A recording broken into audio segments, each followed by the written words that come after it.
and welcome for those that follow us through YouTube and Zoom platform.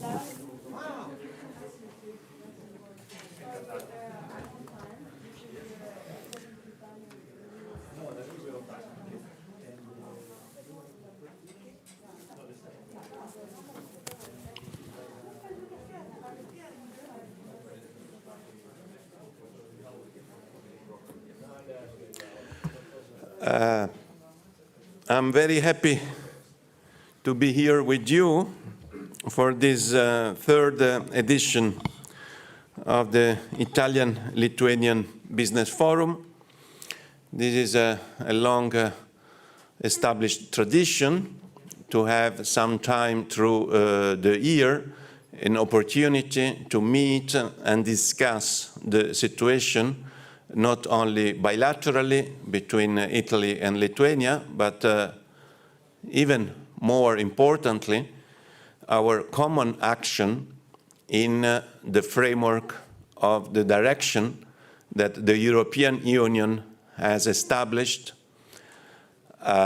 setting priorities, objectives, and extraordinarily providing resources, common financial resources, which hopefully will allow all member states, including Italy and Lithuania, to achieve important objectives in the field of energy and of climate change and environment. So welcome to everybody. I repeat, and particularly thanks to the organizers of this event. I want to recognize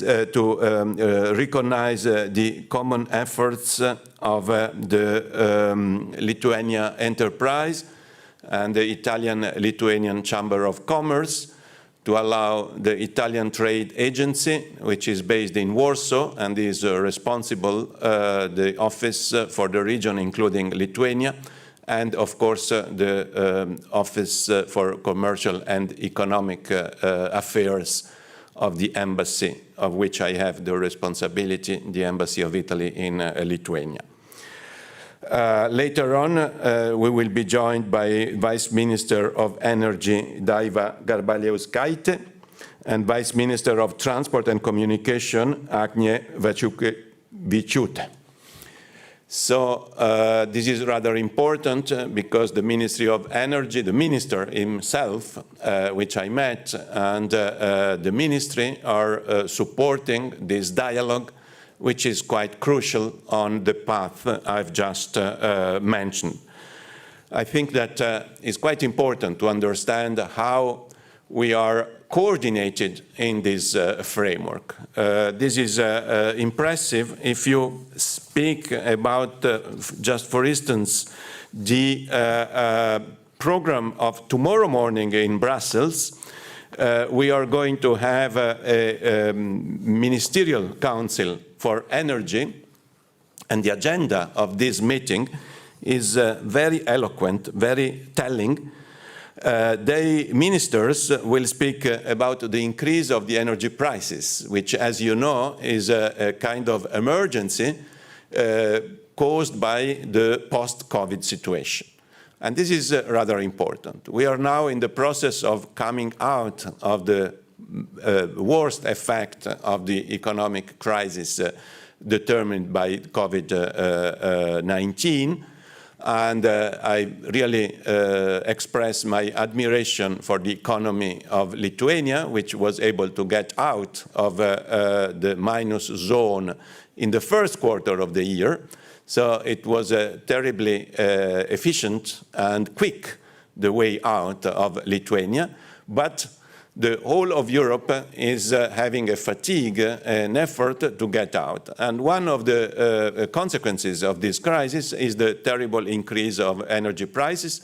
You know that the consumer, the citizen of Lithuania will have a bill increased by, in average, 10% because the government has already intervened at national level. So out of the Lithuanian budget, some money will be devoted to put down this delta, this increase of prices, which would have been, without that intervention, would have been much, much higher.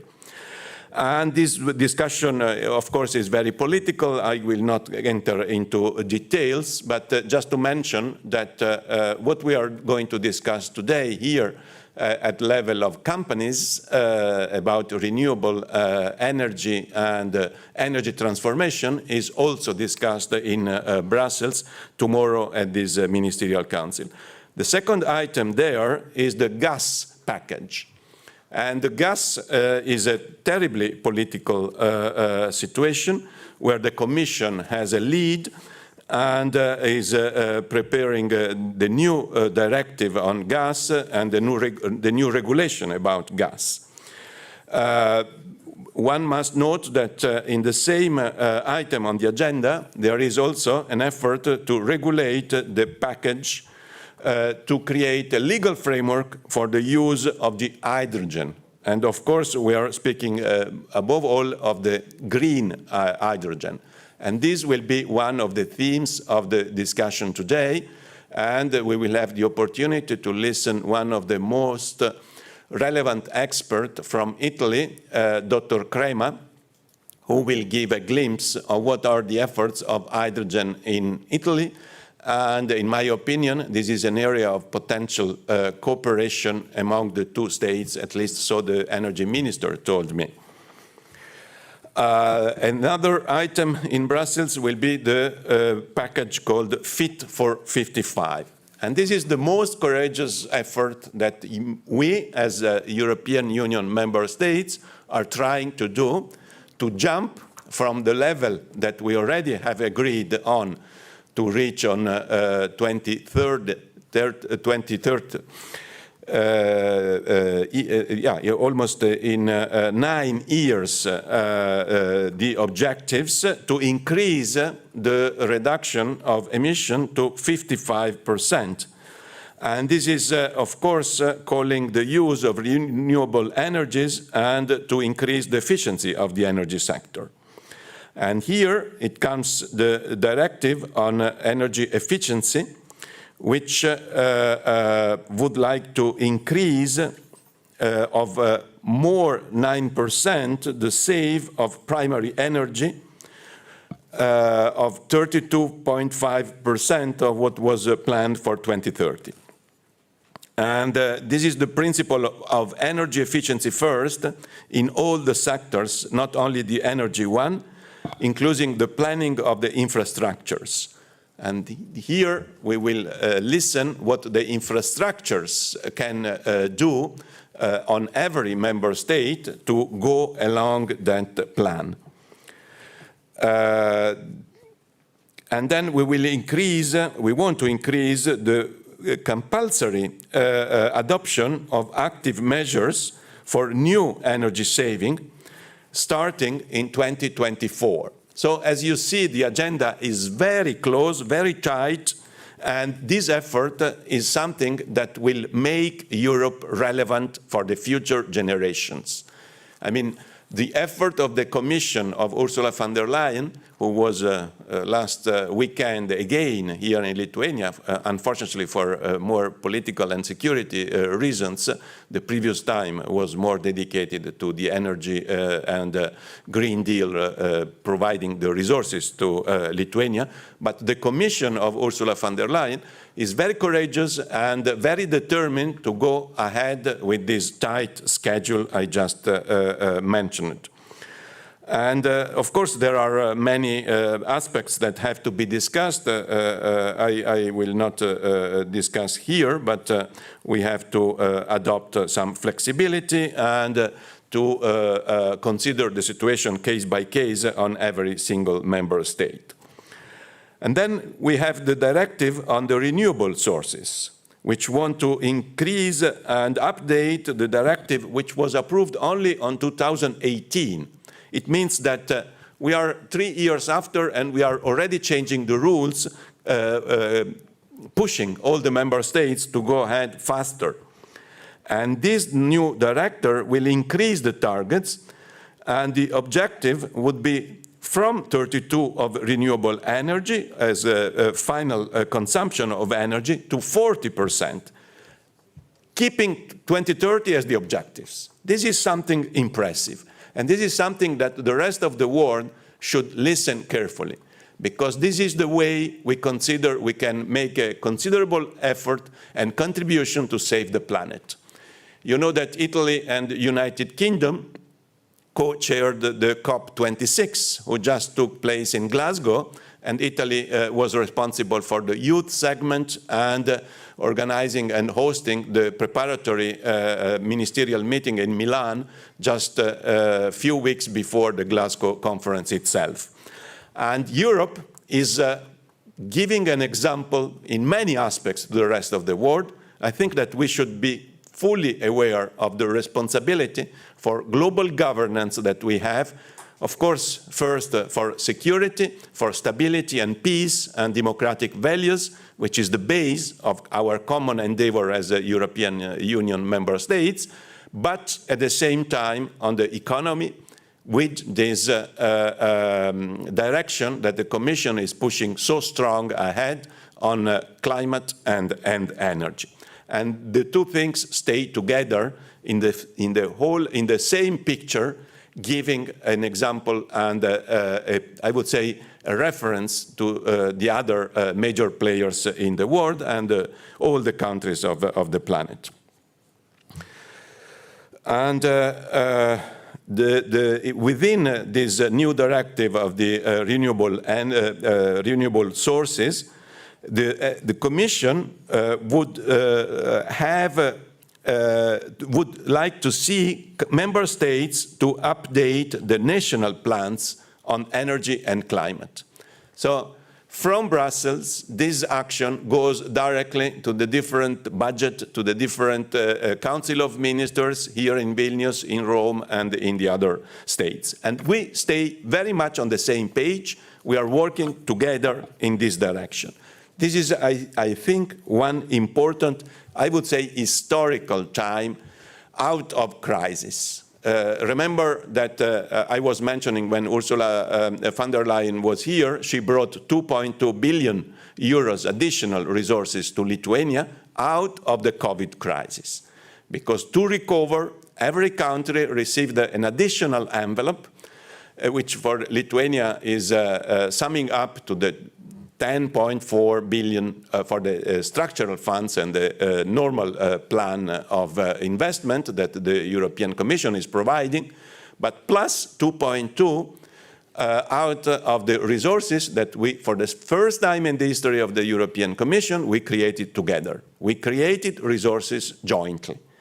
And this was a rather historical decision taken last July and adopted in December of last year, and gives us the means to implement and fulfill the objectives that have been set jointly. And this is the theme of the meeting of today. How to use these resources, how to spread these opportunities to the big groups, but even more to the small and medium enterprises. The way the governments will use this money, of course, beside the energy and climate, we have to remember that digitalization is one tool that also the Commission has set as an objective. But the way this money will be given to the entrepreneurs and companies and how it will be exploited to go ahead quickly, this is the challenge. And that's the reason we are here today, to discuss what is going to be done in Italy and what is going to be done in Lithuania and possibly jointly in order to use these resources. The mutual knowledge between Italian and Lithuanian companies and creating new business opportunities in the framework of the common EU efforts in the same direction. This is the key. As we know, climate change is the most relevant challenge we are facing today. And in this field, I want to recall that the European Union has adopted the Next Generation EU and the European Green Deal. And I think that this is the message I wanted to pass you today. And I will not go into details of the different sectors. Let's just remember that one important area is to increase the efficiency, energy efficiency of buildings. Both the public and private buildings have to increase their energy efficiency. And this is an area of construction, of materials, of isolation, of reducing the waste of energy on which, in my opinion, we can cooperate more than what has been done until now. I will conclude my first intervention. Remember, just yesterday I was speaking with Minister Armonaite. She is the Minister for Economy and Innovation, and I think that it was very wise to join the two areas in one ministry, in one administration. And she was remembering the way Lithuania is attracting resources with this green corridor to attract large-scale investments and how this was effective. Very recently, she mentioned that the ministry received 7 requests to use this corridor and 2 investment agreements that have already produced a total amount of investment with an estimate of 386 million euros and 1,800 new working places, new employed people out of these projects. Plus, there is a new legislation for the reallocation of the workers. So the ministry is fully committed to go ahead and attract even foreign companies. And of course, one of the main topics of our discussion is to see if companies from Italy will be attracted to the Lithuanian market and vice versa, because there are some examples, and through the works of this forum we will see that there are some uses of Italian incentives in Italy to produce renewable energies. So the incentives, which are largely provided by the Commission, can be used by entrepreneurs in the sectors I just mentioned. And there is a mutual benefit on exploiting the opportunities both in Italy and in Lithuania. So I would like now to leave the floor to Ugo Meucci, the Secretary General of the Chamber of Commerce, that will present one by one the participants of this conference, both in presence and in the virtual format. We have a very long morning. I think that the presentations, we have made an effort to concentrate on the interesting topics. I hope that they will attract your attention. And then we will have a coffee break at the half of the morning. And after the conclusions, we will have a lunch together to discuss these topics in a more relaxed and informal ways. And I wish to all and every one of you a good result of this business forum. And once again, thanks to the Ministry of Energy, the Ministry of Transport, the Lithuanian Enterprise, the Association of the Confederation of Industrialists, LPK, and to all the participants, companies and entrepreneurs that will join us through the morning. Thank you very much for your attention.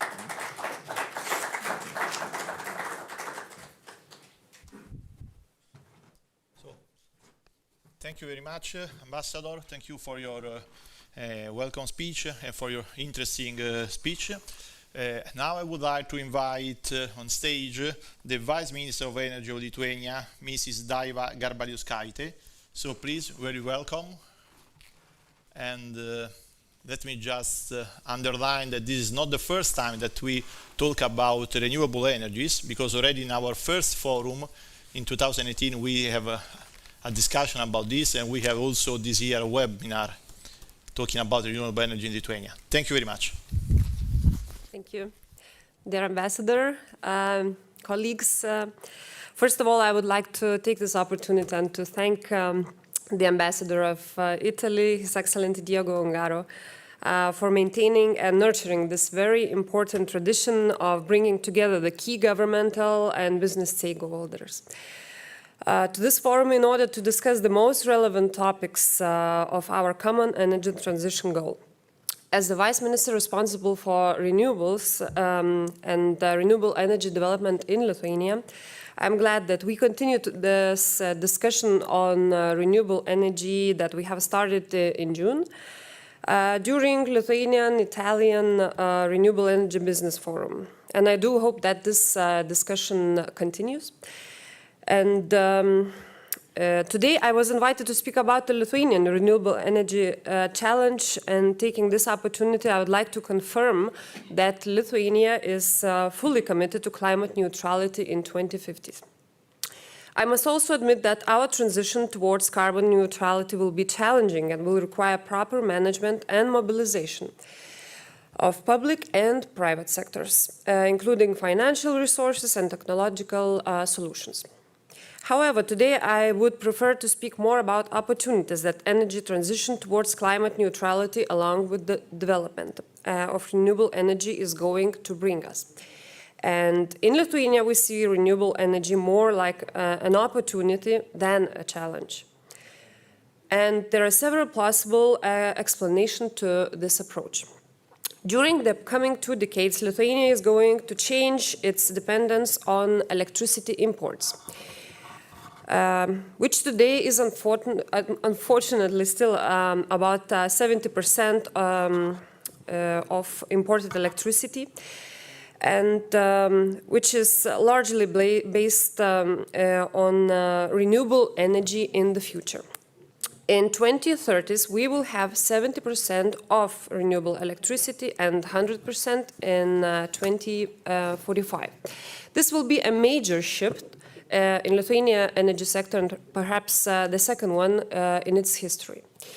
The first shift in Lithuania energy sector took place in 2014, when Lithuania implemented projects of strategic importance in gas and electricity sectors, which has ensured diversification of electricity and natural gas supply, greater integration with the European energy markets, and greater energy independence and security.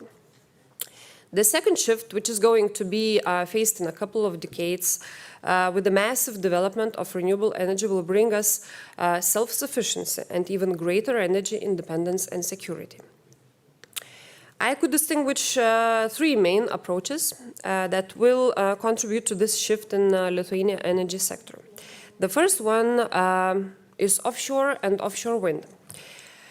We now have more than 550 megawatts of onshore wind power installed, and around almost 1 gigawatt under development.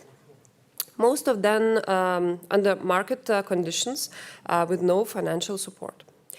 In 2020s, onshore wind already covered 12% of overall Lithuanian electricity needs.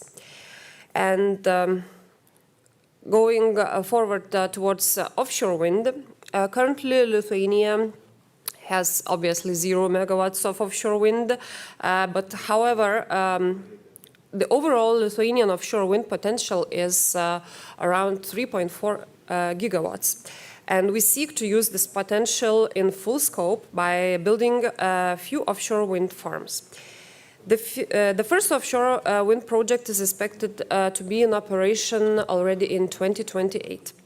In parallel, we are planning another 700 megawatt project, which will be announced next year. The second approach is further promotion of small-scale renewable electricity production, enabling self-consumers and renewable energy communities.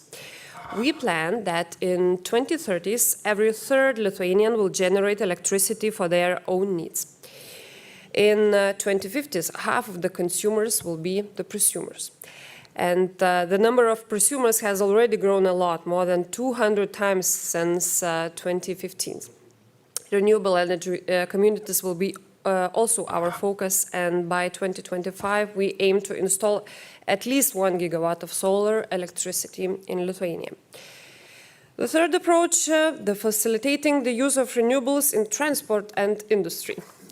The main target in the transport sector is to achieve at least 15% share of renewables in the total final energy consumption in transport. So the rapid development in electromobility by providing infrastructure will be a priority. The shift of Lithuania's energy sector to renewable energy will be undoubtedly come along with opportunities such as more engaged bilateral and regional cooperation, promotion of economic growth and job creation, as well as the technological development. For instance, the first Lithuania's offshore wind project will produce around 3 terawatt-hours of electricity annually. Thus, that will meet around a quarter of Lithuania's electricity demand. However, this offshore wind project will not only contribute to Lithuania's goal to become self-sufficient, but also provide opportunities for bilateral and regional cooperation. The first offshore wind tender will be announced in 2023. It will be conducted based on the principles of openness, equality, and transparency. All foreign companies will be invited and are invited to take part in this tender. Renewable energy projects will also boost growth of employment. According to the preliminary assessments, the offshore wind project will attract over €1 billion investments. Will create over 1,300 new renewable energy jobs, and also over €8 million taxes will be collected each year. This example of the offshore wind project perfectly illustrates the cross-sectoral impact of such projects could have. In the case of the first offshore wind project, the Klaipėda seaport will be also very important and will be positively affected. Lithuania will ensure the seaport development for offshore wind. It will require to be properly prepared, especially in terms of the seabed in places with potential for wind power plants assembling and to provide systems for handling heavy cargo. I'm glad to see that our colleagues representing transport sector who will have an opportunity to better elaborate on this topic. And it should also be noted that such renewable energy projects will also have a positive impact on the development of transport and building sectors, as well as enabling other technologies such as renewable hydrogen. The rapid growth of renewable energy will enable the generation of hydrogen, which will be crucial for transforming our energy sector and making it carbon neutral and competitive. Lithuania has already established Lithuanian hydrogen platform for national research institutions, businesses and public sector cooperation. Lithuanian hydrogen roadmap and action plan will be approved next year, hopefully, and will give strong incentives for hydrogen market. We are very interested in establishing cooperation with our partner countries in energy transition worldwide, which are well advanced in hydrogen technologies to share and take over the best practices. So perhaps the fourth Lithuanian-Italian Business Forum could also be dedicated for hydrogen topic. So I would like to stop here and pass the word to other speakers in this event. But before I do that, I would like to thank once again for the opportunity to be here today with the most prominent representatives of renewable energy sector of both our countries. And I believe that this forum will lead to business partnerships, joint projects and other future initiatives of Lithuania and Italy. And I wish you all an inspiring day and great discussions. Thank you so much.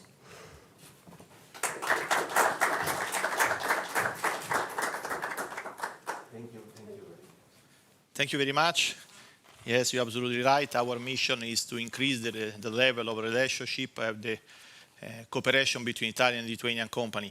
So now it's a pleasure to invite on stage the Vice Minister of Transport and Communication, Mrs. Agne Vaiciukevičiūtė. Ačiū labai.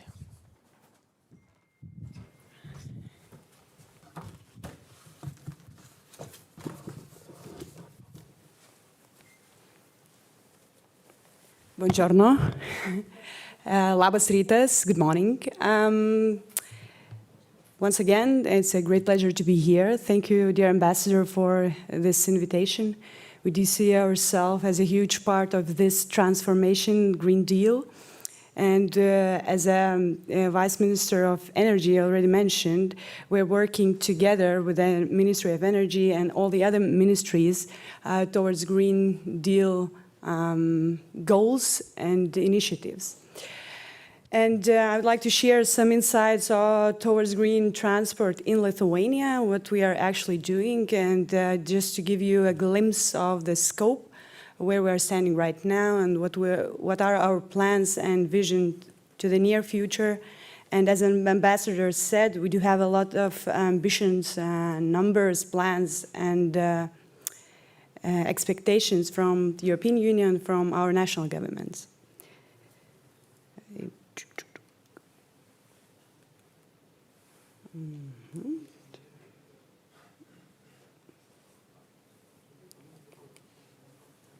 Can someone help me a bit how to use this?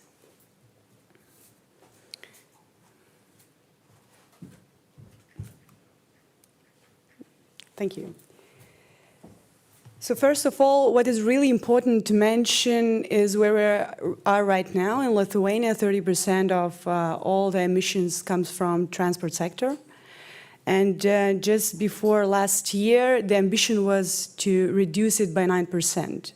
But as you can see now, we have agreed on more ambitious plan, which is 14% greenhouse gas emissions reduction in 2030. Which is quite ambitious and very important to keep in mind while adjusting our resources and deciding on where to invest first. Also, we do have a very important other number. It's nitrogen emissions, which also we do expect to reduce by 51%. And this is the scope and positions where we are standing right now. And just in 2019, there was a first mention of Green Deal as such. So we are at the very beginning of planning process and implementing all the tools required, not only the investments, but also some laws and some requirements which will come together as a complex point of view to this huge transition in Lithuania. So to start with, I would like to share some numbers as well and ambitions. And it's not only ambitions, but some of them are based by the laws in Lithuania. And I would like to highlight what the Vice Minister of Energy already mentioned. We really work a lot and plan now together with the municipalities on investing a lot to electric vehicles and to electric infrastructure. And just to get an idea where we're standing right now, we are at the very beginning. We only have 360 charging points in Lithuania, and by 2030 we expect to have 60,000. So 6,000 for public charging points and 54,000 for private public charging points.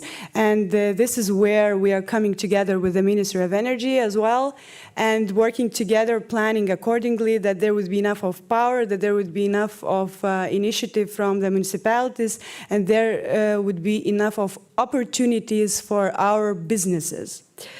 Also, when we talk about eco-friendly future, by 2030, we talk a lot about freight transport via Nemunas, via our rivers, because we are working a lot now on deepening the path through the Nemunas in order to enhance capacity by 40 times.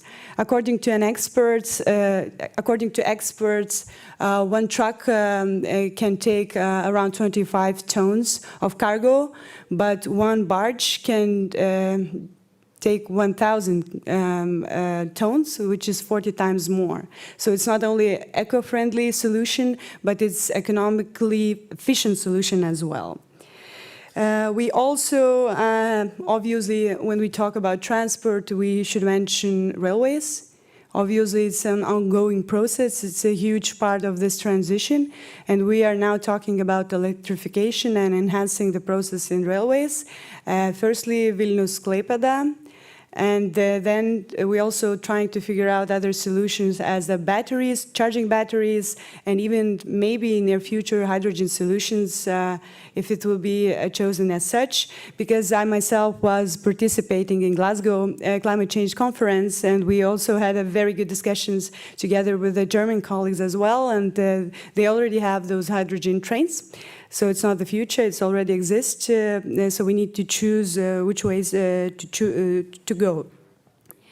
And by 2029, and why so specifically written 29? Because it's according to our laws, 80% of city buses should be using electric or alternative fuels. So this is a quite ambitious goal, and we are focusing with all the procurement procedures, green procurement procedures, and all the other regulations together within investment projects to figure out how to reach these numbers. And obviously, the other very important aspect in transport sector is fatal car accidents, which we always want to decrease to zero. But the ambition is quite high there too. Because once again, when we are talking about energetic transition and Green Deal transition within the transport sector, we always keep in mind also making all our roads and our transport systems safer for the people. And obviously, another very important part in this is convenient connections in cities. And here we are talking about creating more modal shifts from cars to walking, bicycle usage, and public transport. And even if the numbers are not very impressive, to raise it by 2% walking, bicycles by 7%, public transport by 5%. But in this shift, we will be able to reach the reduction by 14% by car usage in the cities. And what our colleagues already mentioned, one of the most important parts and the huge debate in the European Commission is also a part of Fit for 55 package alternative fuels infrastructure, and it's also negotiated in the Council, and hydrogen is seen as one of the main options for long-haul mobility, and we have to be ready for it to use in transport as well. And as a Vice Minister just mentioned, we're working together on the platform, and one of the subgroups are dedicated specifically for transport. And we do expect the hydrogen concept for transport by the beginning of next year, and plan investments for hydrogen buses and charging stations. So obviously we do have dedicated recovery and resilience funds for this approach, but for those who are not aware of the specification of this huge transformation, we also don't want to have mistakes. Therefore, we plan very carefully that there would be enough sources, enough energy, and that our transition, when we will start with an investment, I would say at the end of the next year, that it would be very efficient and we would reach not only our goals, but we would create a quite efficient network of transport modes. So that would be it from my short presentation, and I would like to thank everyone for creating this opportunity to be here. We always have something to share about alternative fuels and electric cars and hydrogen usage in transport sector. And I think that there will be a lot of opportunities for Lithuanian and Italian cooperation in the near future. So big greetings from our minister, Marius Skuodis, and have a nice conversation, and I hope for everyone a very efficient day. Thank you.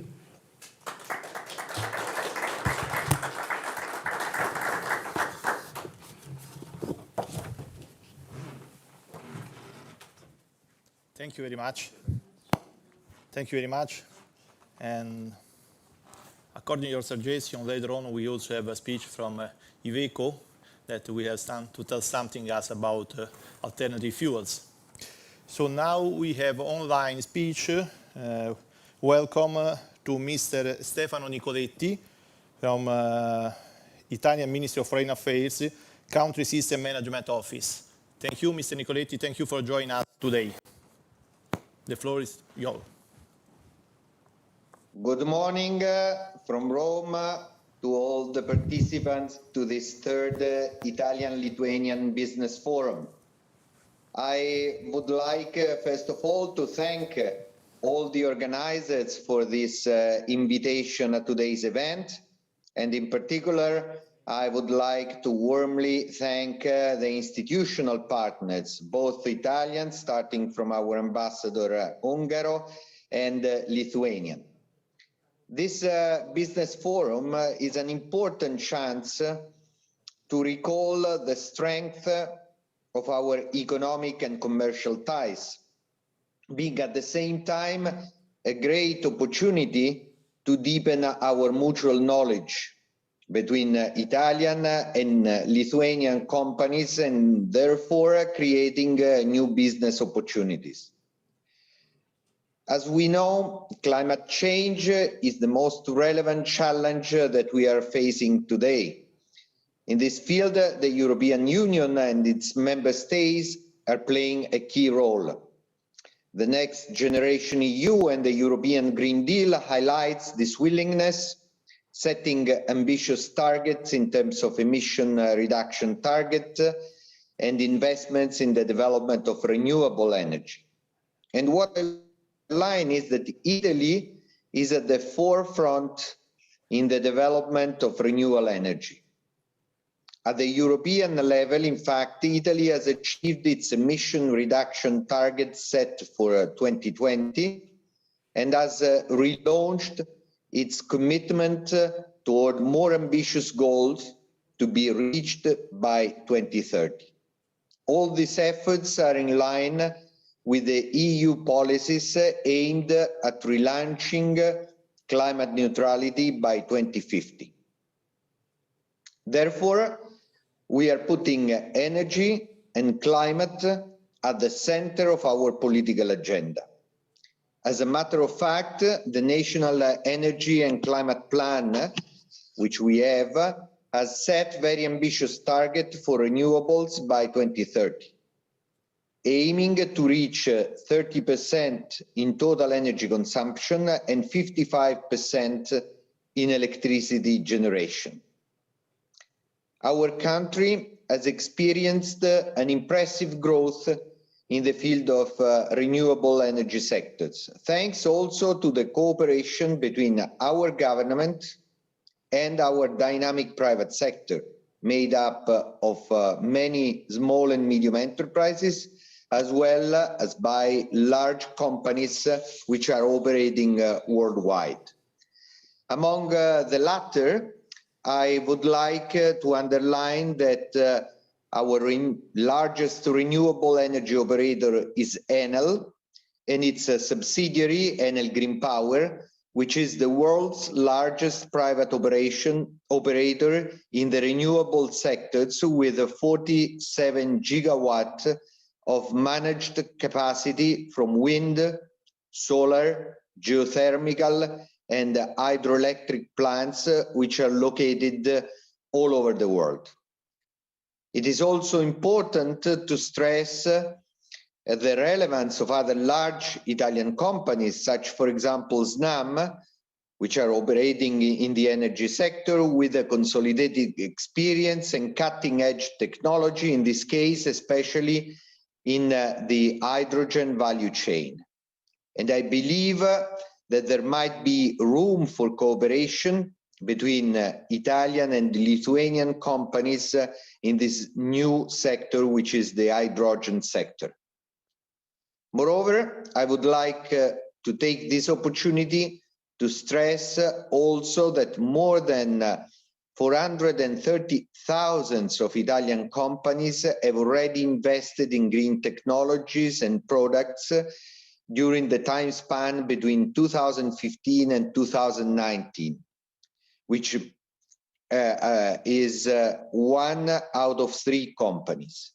And this trend is an increasing trend with a growing value compared to the previous 5-year period when there were 345,000 companies that invested in green technology and products, which is 1 out of 4. The investments in energy efficiency and renewable sources are really top priorities for our private sector, together with all the efforts to cut water and waste consumption, followed by reducing pollutants and increasing the use of secondary raw materials. Companies that invest in green technology export more, that is what the statistics are telling us, innovate more, and employ also more people. Currently, in Italy, there are some 3.1 million of green jobs. And according to a study by the Oxford University, Italy is at the 2nd place in the world in the so-called Green Complexity Index, right after Germany. This index is measuring the ability to export technologically advanced green products. And the same statistics and the same study of the Oxford University is putting Italy in the 1st position in terms of development potential, ahead of countries like China, Spain, Germany, and France. All this data and many other records shows, therefore, the effort put in place by the Italian private sector towards sustainability, an effort that is strongly upheld by the Italian government that, as also our ambassador was pointing out, has co-hosted with UK also the 26th Conference of the Parties of the United Nations Framework Convention on Climate Change, the so-called COP26. Therefore, I would like to conclude saying that I'm confident that this 3rd business forum devoted to renewable energies will represent an interesting occasion and a fruitful occasion to increase the ties in between Lithuanian and Italian private sector with companies dealing in the field of renewable energies. And therefore, I wish all of you a fruitful day of work. Thank you very much.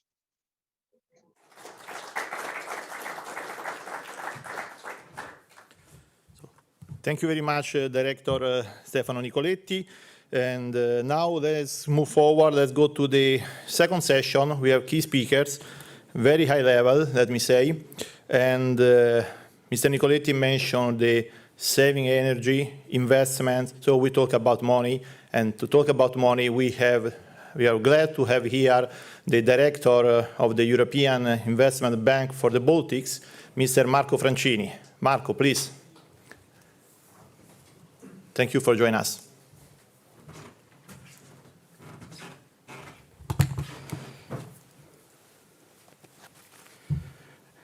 Good morning, Labas Ritas, buongiorno. My name is Marco Francini. I'm the head of the EIP Group Office for the Baltic State. I would like to thank, first of all, Your Excellency, Hungary Ambassador of Italy, and Avvocato Meucci for organizing this event with this topic that is so high in the EU agenda.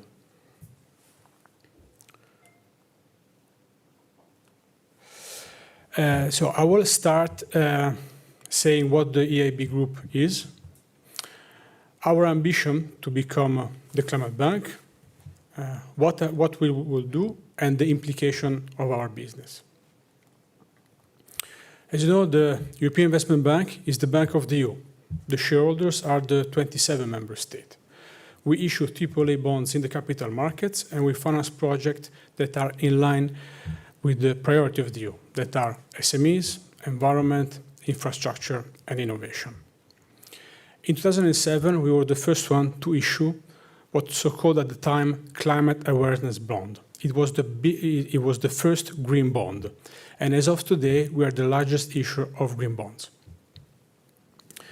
In the end of 2019, in the context of the revision of the EIB energy lending policy, our board of directors took an historic decision. We will stop financing fossil fuel-based projects. We will increase our lending to climate action and environmental sustainability to 50% of our portfolio by 2025, and we will align all our activities to the Paris Agreement. Last year, in 2020, around 37% of our projects were climate action. If we consider also 3% of environmental sustainability, it goes to 40%. So our target is really to increase the lending and to support the climate action project. As you can see, energy is among the largest sector where we are investing. Of course, I'm talking about energy efficiency, and the value that is indicated here, 70% is related to energy efficiency in building, and of course, renewable energy. When we talk about climate change, it goes without saying the importance of sustainable transport. And this is also an area where we are very active, also in the Baltics.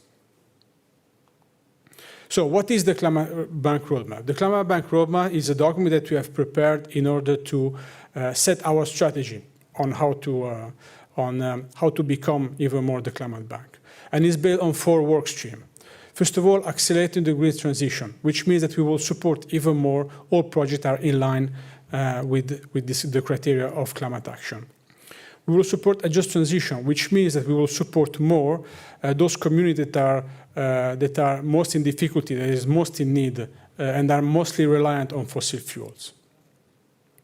Third objective is the alignment to all the operation with the Paris Agreement, and I will come to this a little bit later. And of course, the 4th pillar is to build a strategic coherence accountability system that could track and monitor our evolution towards this green and climate bank.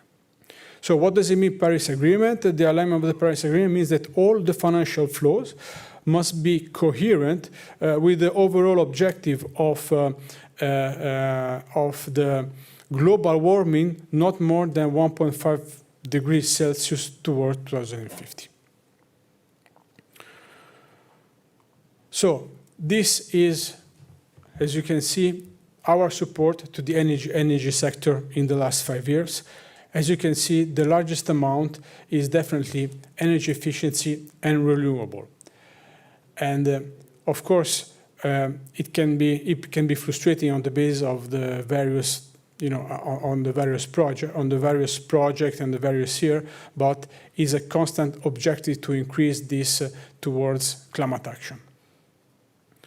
Now, the energy lending policy is based on 4 pillars. The first pillar is energy efficiency, which means that whichever investment we want to do, we need to consider whether there is a possibility to invest in energy efficiency and to save both electricity and heat. Heat is very important as well.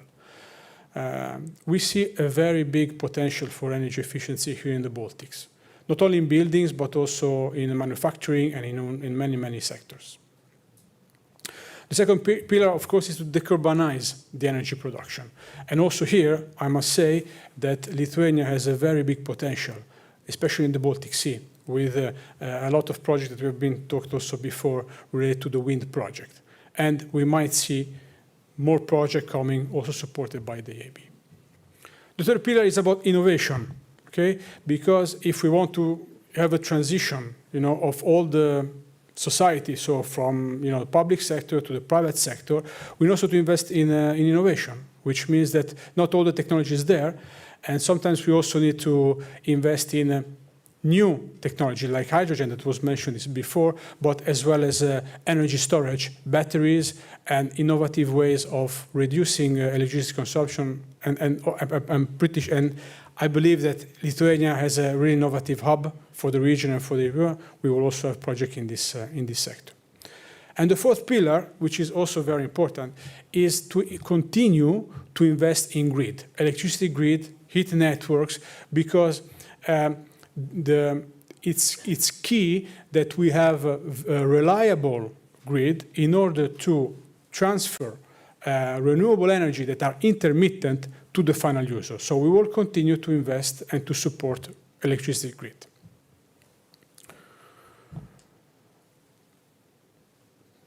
Now, I give us a few examples of innovative projects that we have supported in the past. We were talking about wind project, of course, onshore, something major technology, fixed offshore as well, but also floating wind.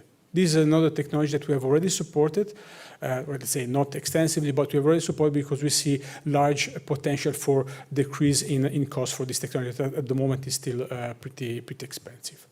Of course, we have also another thing that I was mentioning before is batteries. As you know, we are financing Northvolt, is a battery manufacturing site in Sweden. The good thing is that we started financing this company in an early stage when we were still developing the technology. So we have first support them in developing the technology and after to support for their manufacturing site. It goes without saying that also solar energy is very important. Give an example, we have supported a Lithuanian entity investing in solar parks in Poland. And this, many of you know who I'm talking about.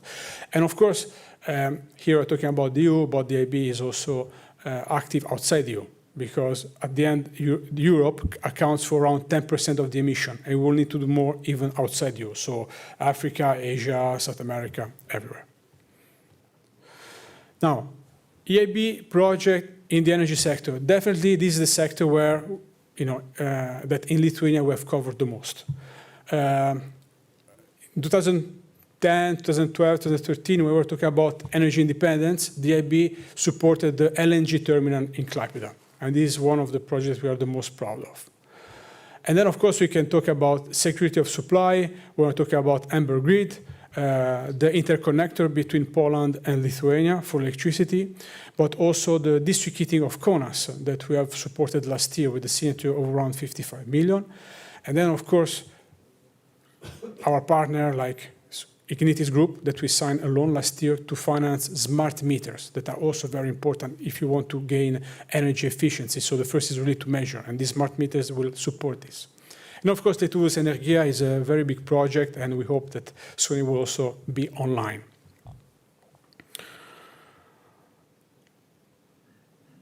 Okay, I could also talk more about, maybe next time I will talk more about our support to the transport sector in the Baltics.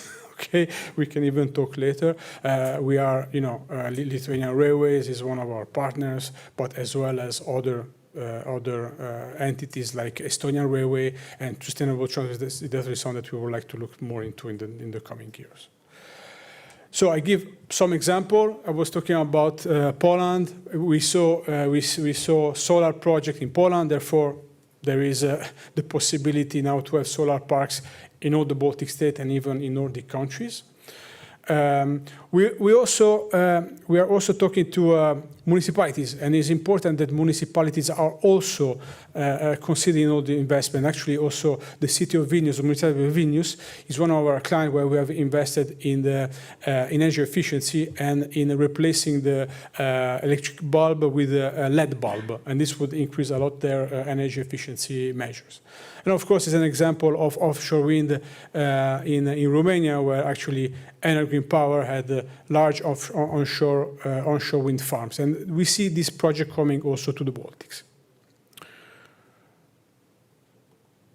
In conclusion, so the IB has a wide range of financial products. The main product is loans, but we also offer guarantees to financial intermediaries.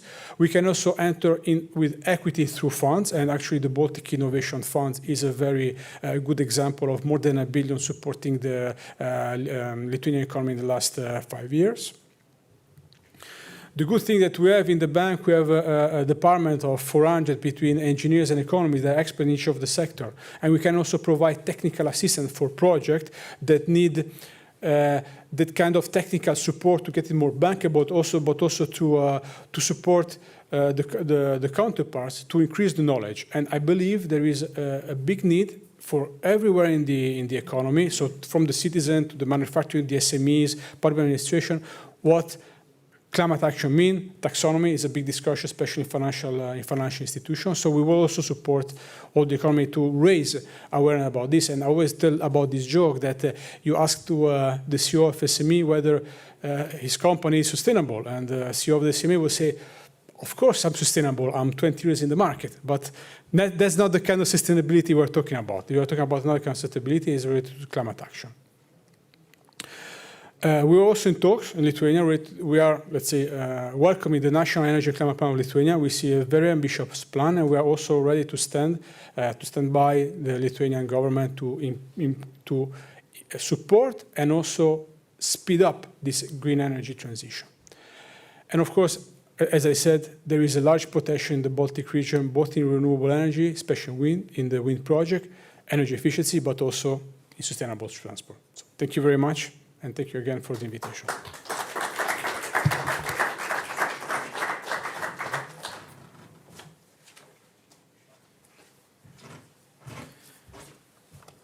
Thank you, Marco.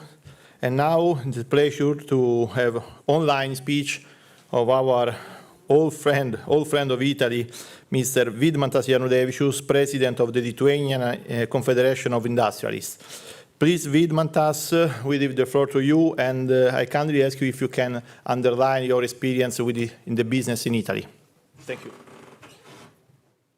Good morning, colleagues. I hope you hear me well. Sorry that I'm online. Yes, I have some, let's say, necessary issues, and I can't be with you at that moment, and it's very sorry for me to be online. Yes, thank you, Ugo. Thank you very much for the whole presentation speakers. It was very nice to listen that our colleagues is talking, and in generally, Your Excellency, Ambassador, honorary Vice Ministers, Ambassadors, dear colleagues. It's really my great and pleasure and honor to welcome you, all of this, to Lithuanian Italian Forum. It's already not the first ones, and we are very happy that we are still continue and our cooperation is growing up. Shortly about Lithuanian Confederation of Industrialists. Confederation of Industrialists unites 51 branches and 6 regional associations, which comprise around 3,000 medium and large-sized enterprises from private and public sectors. Those are mostly manufacturing enterprises, but also service-providing ones, such as transports, logistics, seaports, stevedoring companies, as well as banks, research institutes, educational institutions, and hospitality industries. LPK is a front-line organization that seeks to improve the business environment in the country, promote industry as a backbone of the economy, promote digitalization, green economy, and defend the values of EU single market as well as exports and fair international trade.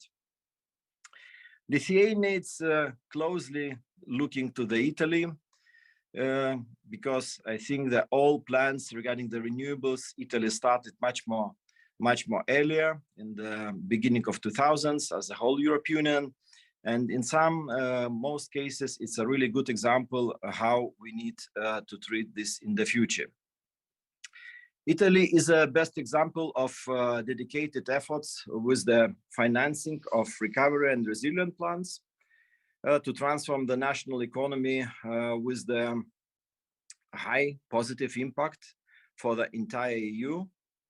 The objective of Italian resilient plans is not only to invest in infrastructure, digital transition, and green energy projects, but also to simplify funds, changing the existing national and regional regulations to attract more national and international investors. This is very important.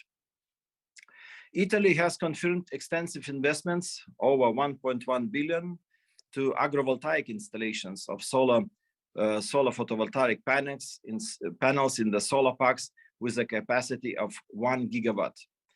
And this is a really very unique and innovative decision, which I think the most of the European Union countries will follow later on or sooner. At the same time, according to the Italian resilience plan, it's important to promote national chain, which is very important for us as industrialists, that the most of the products which will be used later on in the renewable energy sector will be produced locally with the local business companies inside. And Italy, it's a really good example because we see that there is a lot of programs which will support Italian and European producers to produce locally, to reduce the chip supply chains and produce as windmills and solar panels and all the integrated jobs inside European Union, inside the Italy. And government already dedicated some amounts of the new equipment, new technological improvement, and of course, to integrate the new latest science results. Italian clearly started target to develop an industrial and technological leadership to decrease dependency on other nations concerning the production and storage of green energies, will absolutely deliver technological and industrial leadership in the coming years. As one of the examples is the PV production, photovoltaic production, development of highly efficient solar panels production capacities from current 200 megawatts annually to at least 2 gigawatts annually. It's planned by December 2025. Lithuania could be the right partner to cooperate in implementation of the key critical infrastructure projects, and they implemented the resilience plan in the most effective and targeted way. Of course, at the same time, in Lithuania, our vice ministers already mentioned the huge strategic plans which will be developed in Lithuania regarding the offshore wind, regarding the Rail Baltica, which will try to use just renewable energy for the high-speed trains between the three Baltic states, Lithuania, Latvia, and Estonia, and will be connected to the continental Europe. This will be as well quite big project, and a lot of Italian companies we hope could join some tender procedures inside, because Italy has a very nice infrastructure of the high-speed trains, and I think this could be a very good national cooperation and collaboration as an example. Looking forward to the future, Lithuania has a deep footprint in the European Union, which is with own solar industry. We strongly believe that very soon Lithuania will become a leader in smart and renewable energy by introducing innovative policies. And in that situation, we are very happy to announce that Lithuania, first in European Union, introduced the distance user and distance producer concept, which is growing up, and we hope sooner or later will be as a good examples to the another European Union countries. At the same time, I think we need to talk about the challenges and opportunities as well during this specific time. And we are very happy that European Union really brings more or less the same equal rules to any country, and how to use in the future the energy sectors. And this is a really very good example how both countries, Lithuania and Italy, could cooperate between each other. And despite the difficulties related to pandemic, companies have challenges as well as opportunities ahead to think and implement the digital and green transformation. Already my colleagues already talk about that, and would be just maybe shortly to attach that Lithuanian economy is not so large, therefore flexible enough to be smoothly transformed. We understand that the Green Deal is an economic course, of course, for the whole countries. Lithuania without resources, fossil fuel, it's generally, I think it's only one way to go to this direction, to go green direction. And as mentioned, previous speakers, we are really fully dependent on the energy from outside. We import around 65-70% of our energy. Italy more or less the same, but of course the partnership around Italy, I think it's in general it's much more friendly than the Lithuanians, some neighboring partners. While let's say we always think that the energy it's a very important and crucial role for the whole our national independence. To say maybe about some possible practical things which we can do together. Italy is have a good example of the using of the heat pumps. I don't know if colleagues already know that the Italy it's #1 in Europe with installed heat pumps capacity, and this is a really was very interesting to see that the Italian heat pumps installation capacity mostly 3 times higher than the average inside the EU. It shows that the Italy, as I mentioned before, it's already chosen the green course much more earlier and with the right direction. Heat pumps doesn't create the CO2 effects on the environment.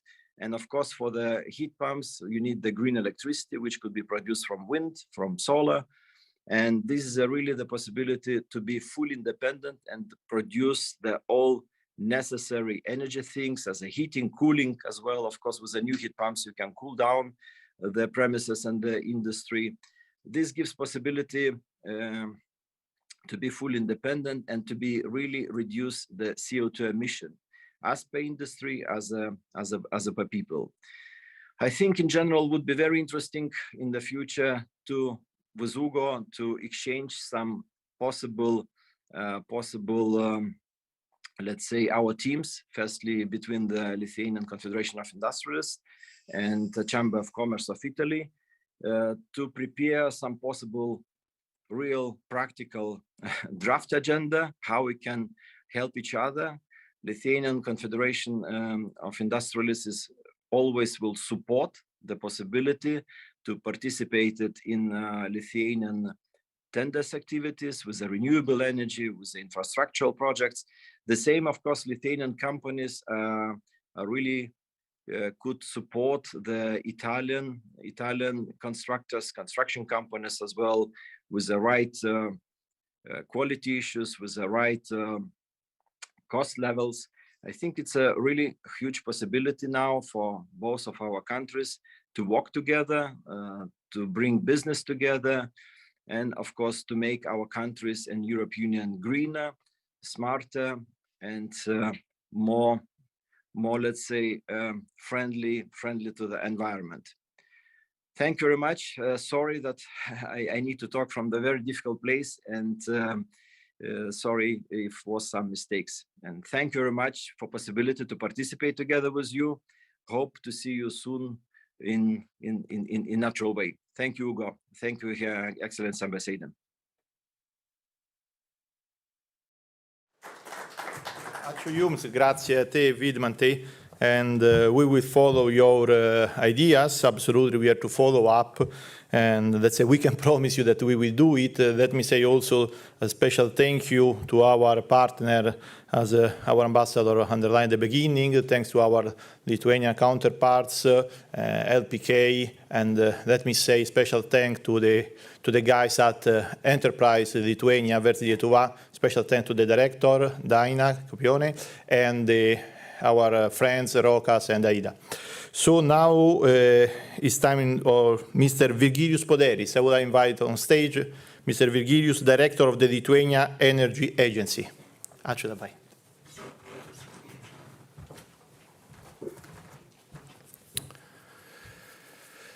Excellency Ambassador, Vice Ministers, dear guests, it's my pleasure to be here today and present to you Lithuanian Energy Agency. So I was asked by organizers to present Energy Agency, so for me it would be more interesting to discuss renewables and peculiarities and other problematic. But anyway, my speech is about Energy Agency. I will shorten as much as I can to leave much more room and space for discussions on the renewables, which is the main topic.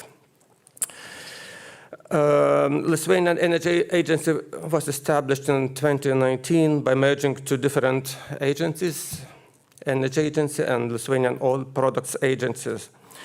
It was observed that one unified agency would be better suited to today's needs and future challenges. So in 2019, new agency was born. Our agency is owned by Ministry of Energy, and what we do, we implement all the policies set by minister and by ministry. Okay, what about slides?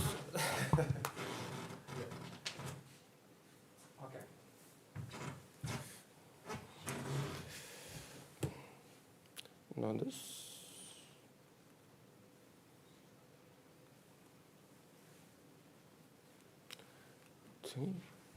Okay.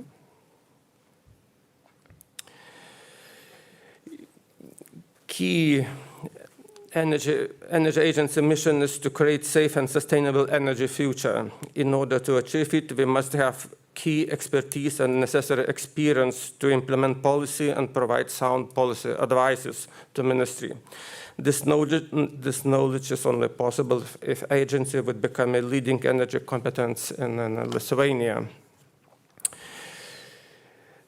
People are the most important resource of the agency, the knowledge, experience, and skills. In order to become a leading competence center, agency constantly invests in talent acquisition. This year, we're supposed to grow from 30 to 55 employees. This is a part of larger transformation of our agency that includes establishment of several new divisions, which will focus more on energy data analysis, energy innovation, and renewable energy development. Our key responsibilities is to help Ministry of Energy with energy policy implementation, monitoring and evaluation of the implementation of National Energy Independence Strategy and National Energy and Climate Action Plan. Most of our work is directly or indirectly related to these two main strategic documents, which indicate the direction of energy sector and specifies mandatory requirements set by National Parliament and European Union. So, what we do to make these plans a reality? We conduct energy research, which includes collecting energy sector data, modeling future energy demand, production, and consumption. This analysis is intended for energy policymakers to make their decisions more data-based. We also monitor and provide early reports about local municipalities' progress in sustainable energy development measures and prepare reports for European Commission about Lithuanian progress in renewables. Agency promotes innovation by connecting energy community, providing advice and expert opinion on funding for energy innovation projects. We are also involved in development of the first green energy hydrogen value chain in Lithuania by establishing production capacity, filling stations, and consumption by public buses. Furthermore, we have a department dedicated for offshore wind projects in Baltic Sea. We are preparing all necessary documents and research to begin auction for the construction of the parks. Also, we implement energy efficiency policies by providing measurement and verification framework. Our responsibilities cover energy audit quality improvement, monitoring of energy saving agreements, and awareness raising about energy efficiency. We also provide insights into important aspects of political measures implementation, like public building renovation, efficiency improvements in industry. And finally, we have a responsibility to improve energy literacy in Lithuanian population, including promotion of renewables, energy-saving measures, and other important topics. To achieve that, we regularly participate in events, and now we are developing a special app for calculating personal CO2 emissions. In addition to everyday challenges, we also are involved in a number of projects. Of course, most of them indirectly relates to our key mission or increase our knowledge and skills in various sectors. Now we are implementing six projects financed by European Union, other international and national funds, which covers a range of different activities, from increasing our communication skills to creating a new interactive platform with database and a map for effective and balanced energy production in the heating and cooling sectors. In the international domain, agency routinely communicates with the European Commission regarding National Energy and Climate Action Plan, implementation, submission of various national energy data, and is involved in projects I have mentioned before. With Danish Energy Agency, we have a relationship regarding offshore wind project, and we provide data for International Energy Agency. Today, Lithuanian Energy Agency acts and performs many functions in the energy sector, but we do not stop here. We are planning to expand international cooperation in Eastern Partnership countries and other regions. So international cooperation is very important for us, and we are thankful for the possibility to meet and find out more about Italy and its roads to renewable energy. So it's my shortened presentation, maybe not to the point very much, but anyway, thank you all. And if you have any questions, we could discuss it during the break on renewables, not on agency. Thank you very much.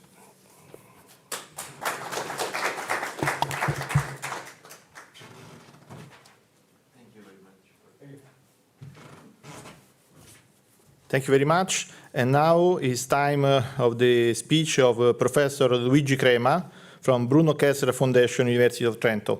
It's online.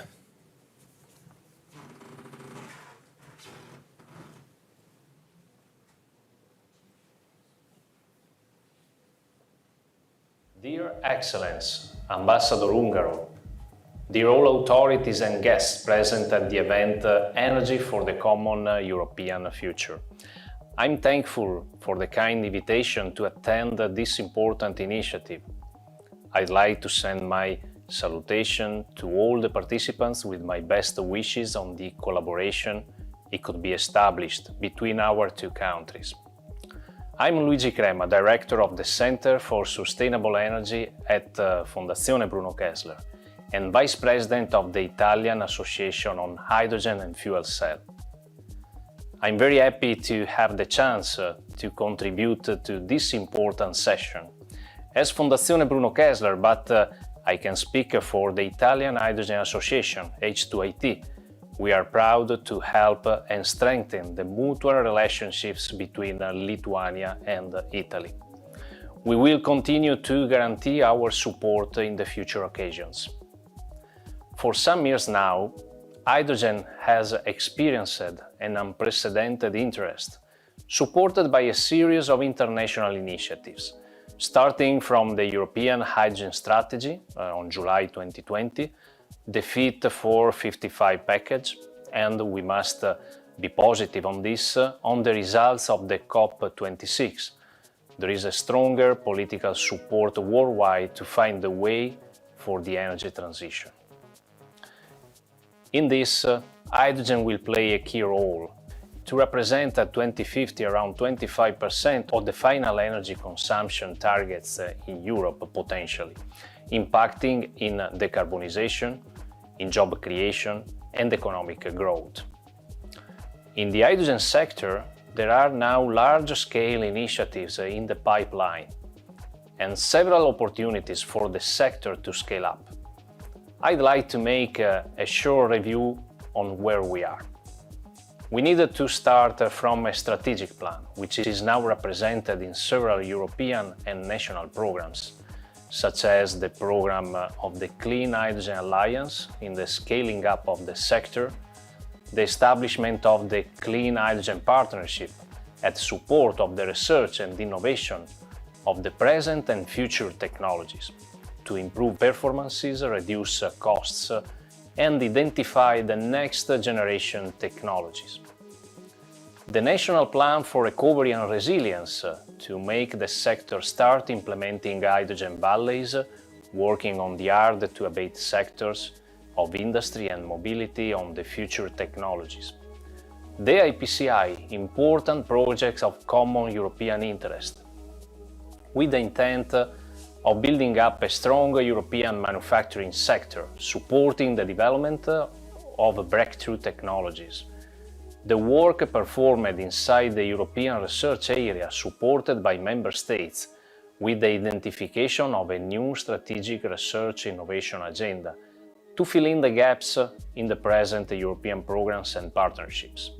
We see all these initiatives as a strong flywheel to make this sector start and run for the next decade, supported by policies under implementation such as the Fit for 55, the several directives on alternative fuels infrastructures, on Renewable Energy Directive 2 and the forthcoming 3, on the Directive for the European gas networks, on the European Strategic Hydrogen Plan, and several further promoted at the level of the Member States.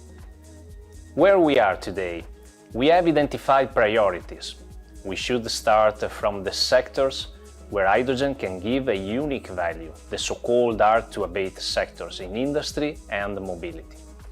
There are large-scale projects and initiatives under development at the European scale, in key industrial sectors such as chemical industry, oil and gas, steel making, or in mobility in the heavy-duty trucks alongside the main European corridors, in buses for the local or coaches for the long-distance public transports, or trains for the regional lines operated by diesel trains. Ships and airplanes will come then. To satisfy the demand side, we need efficient and cost-effective technologies and solutions to produce green hydrogen at a competitive cost. The European Commission has set a target of less than 3 euros per kilogram of hydrogen by 2030. Green hydrogen could be the cheapest green fuel by 2050, driven by the reduction in the electricity cost from renewables and the lower capex for the technology, reaching a potential target of 1 euro per kilogram and becoming more competitive than the low-carbon or grey hydrogen themselves. Electrolysis will be a key sector. There are at least 3 technologies available in the market as water or steam electrolysis: the PEM, the alkaline and the solid oxide, followed by others in development such as the anionic exchange membrane and the proton-conductive ceramic electrolysis. In parallel, several processes to produce hydrogen can have a larger role than expected in the short to medium term, such as the waste-to-hydrogen sector, with efficient and mature technologies able today of reaching a levelized cost of hydrogen around or even below 2 euros per kilogram. To support the link between demand and production, we need to build up new transport and distribution infrastructures, together with an efficient logistic plan. These infrastructures will start to serve the priority sectors of the hard-to-abate, but then they will be in place for a more distributed growth of the hydrogen sector, where today it is not fully economic. After 2030, this will represent the second wave of the hydrogen scaling up and diffusion, involving new forms of mobility, including light duty, involving a more capillary development of the hydrogen gas grid, able to serve sectors like the residential and light industrial, and connecting large-scale production plants with demand side even over long distances. We need time for this to be achieved, but the path can be run alongside. It should be understood that the energy sector as a whole has been built in the last century on several important assets that are of higher importance than comparing single performances such as efficiency values. The whole economic sector is based on the energy sector. In a process of electrification, hydrogen is representing the ideal partner to complete the future energy system with what is required: capacity of large-scale production and storage of energy, long-distance economic transmission of hydrogen, fast refueling and equivalent performances as oil and gas-based mobility, high capacity to hybridize power systems at all the scales. Today, no one can object that hydrogen could be a key energy vector for the ecological transition. It is now essential as a solution, together with others, to achieve decarbonization targets. Italy has all the credentials to build a strong supply chain in this sector, from the production of hydrogen to its use in several sectors and to position itself strategically on the market. We can count on national players to produce, transport, distribute, and manage hydrogen. To conclude, there are clear priorities we should follow to have a solid hydrogen sector in Italy, in Lithuania, and in Europe. First, we need to solve the open issue of the additionality of renewables. We are far from maintaining the targets to reach the installed capacity in 2030. We must solve the issue of authorizing the renewable power plants. Second, with a long-term perspective, we need two parallel actions. The first, supporting the scaling up of manufacturing capacity, and the second, supporting large-scale projects that could open the market and create profitability while investments on the industrial sector will be running. Third, reach target costs on the market for both technologies and hydrogen to keep competitiveness with other countries at the global level and being able to settle pilot projects at a scale in Europe. Fourth, integrate the most promising technologies in the hydrogen value chain, from production to end uses. They are not limited to electrolysis and fuel cells, but they are including several processes, several technologies that could allow profitability since the short-term period.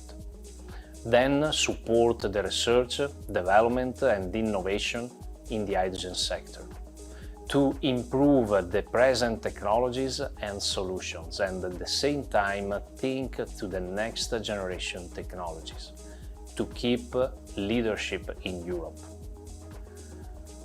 Finally, remove the barriers to the market, particularly working on regulatory and legislative aspects, on codes and standards, on guarantees of origin and definition for a green, low-carbon or grey hydrogen, simplifying the several colors of hydrogen we have today. All these needs, and not limited to, are necessary elements to grow a sector which is not a new technology, but an entire whole chain, an entire sector of the energy system, complex and full of challenges. With this, I renew my best wishes for a fruitful exchange in this Lithuanian-Italian business forum.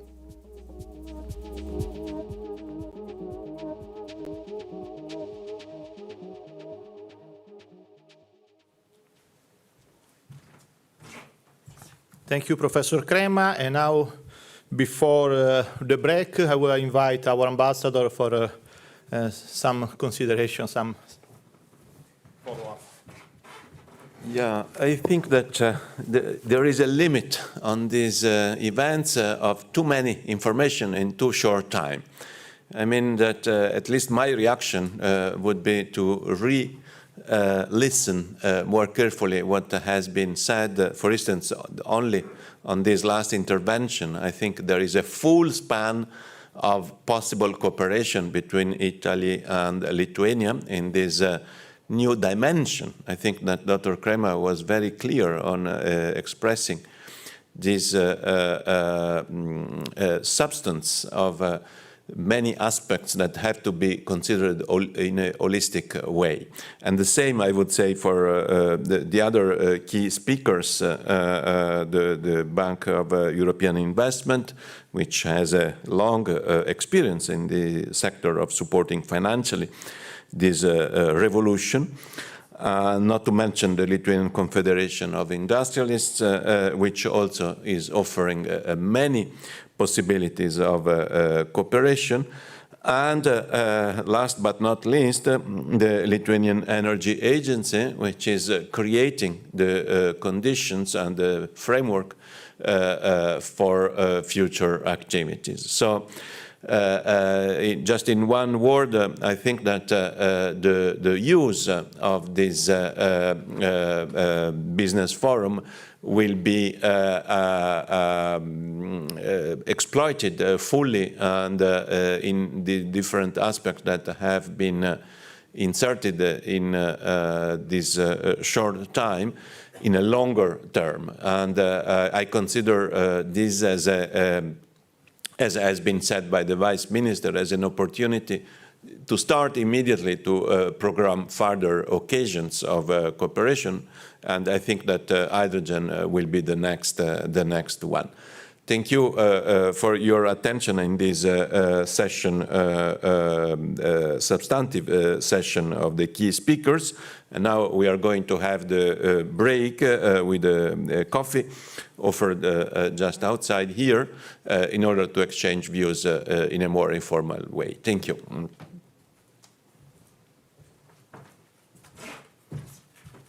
Thank you, Ambassador. So now time for the break. All our participants online, please stay tuned. See you at 5 minutes before 11. Thank you.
Okay, Bene, thank you. We restart the third session.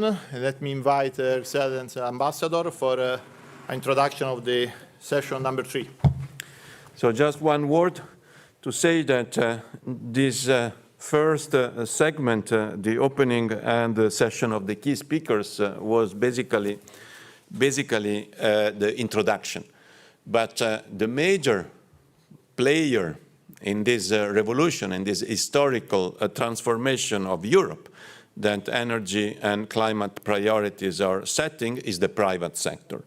So I'm very pleased to open now the third session with the presentation of companies and institutions with the accent on the contribution that the private sector, the corporate strategy, and the commitment of the human capital of these bodies give to this transformation.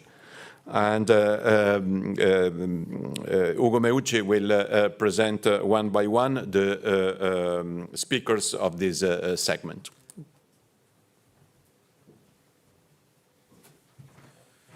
Okay, let's start. The first speaker we invite is online, Massimiliano Massari, Banca Intesa San Paolo IMI. Thank you for joining us. The floor is yours, please. Thank you. Thank you. Good morning. Good morning to everybody. First of all, thanks for inviting Intesa San Paolo to this important and interesting forum regarding energy. And special thanks to the Ambassador of Italy, Mr. Diego Ungaro, for the invitation. Let me spend 2 minutes introducing Intesa San Paolo. Maybe not all the participants are familiar with the bank. Intesa San Paolo is the main banking group in Italy. It is number 3, number 4, depending on the week in Europe on the base of the market capitalization. We do have international network in more than 25 countries with hubs in New York, Hong Kong, London, Dubai. The bank is extremely focused in energy, in green energy, and of course in the energy transition. Just to provide only one figure, we do have 30 billion of committed lines with our main clients in operating in the energy space. Main clients means clients with revenues above 350 million of euros. Today, I would like to provide you with just a few comments regarding the energy transition, but very well defined. The energy transition is on the press every day. And we receive a lot of information regarding figures, numbers, dates. To be honest, I don't know when we will be zero CO2, when all the cars will be electrical cars, when all these things will happen. I can't say, and I think it's particularly difficult to say when these things will be on the table, on the screen.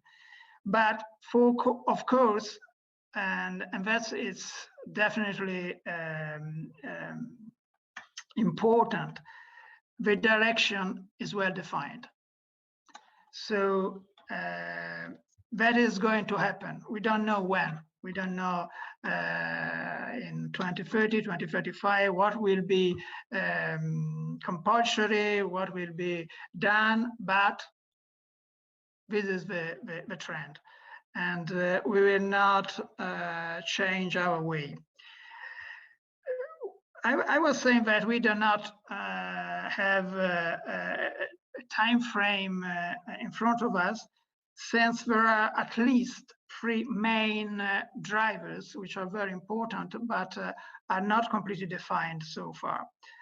The first driver for the energy transition is the technical solutions. In particular, the technology regarding hydrogen, which was mentioned several times during this morning, green hydrogen, and batteries. The technology development could be completely different and could write completely different stories for our future. The second driver, which is maybe more important, is the political will. Well, you know, the energy transition is a luxury. Since we decide to use different sources of energy, which are not cheaper, they are more expensive, at least today. So at the end of the day, there will be a bill to pay. And the politicians will, and the governments will have the difficult problem to decide who is going to pay the bill or how is going to be paid the bill.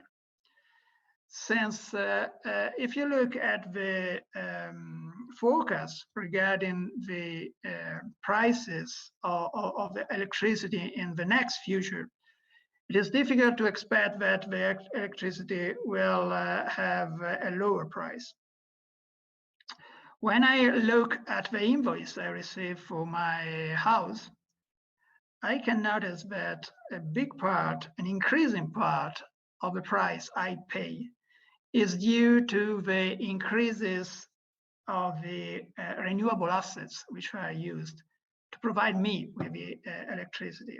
So at least for a period of time, there will be a bill to pay. So the politicians, the government, will have to decide who is going to pay: the citizens, the future people by increasing the debt of the state, and so on. And it will be a difficult choice. The third main driver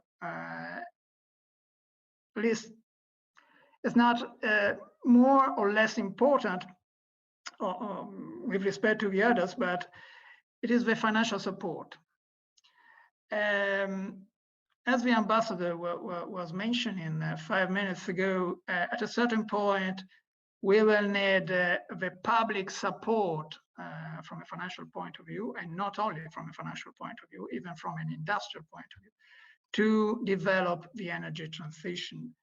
And when I think about the private money, of course, I have to divide the private money in two main categories, namely debt, usually provided by banks, so financial institutions, and equity, which is or will be provided by private equity funds. In some cases, maybe some wealthy guys will be part of the game, but in the main part of the cases, the private equity funds will be there to provide equity.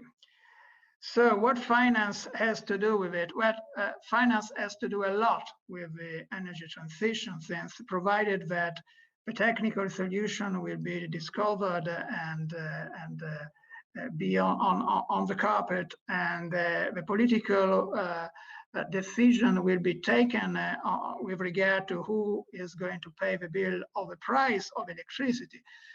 Then somebody will have to build the new plants, which means that somebody will have to put in the business plan some equity, some debt, and you will need the help of the banks, the help of the private equity investors, maybe, for example, with regard to green hydrogen, they will need, at least in the very beginning of the story, some grants from the government as well.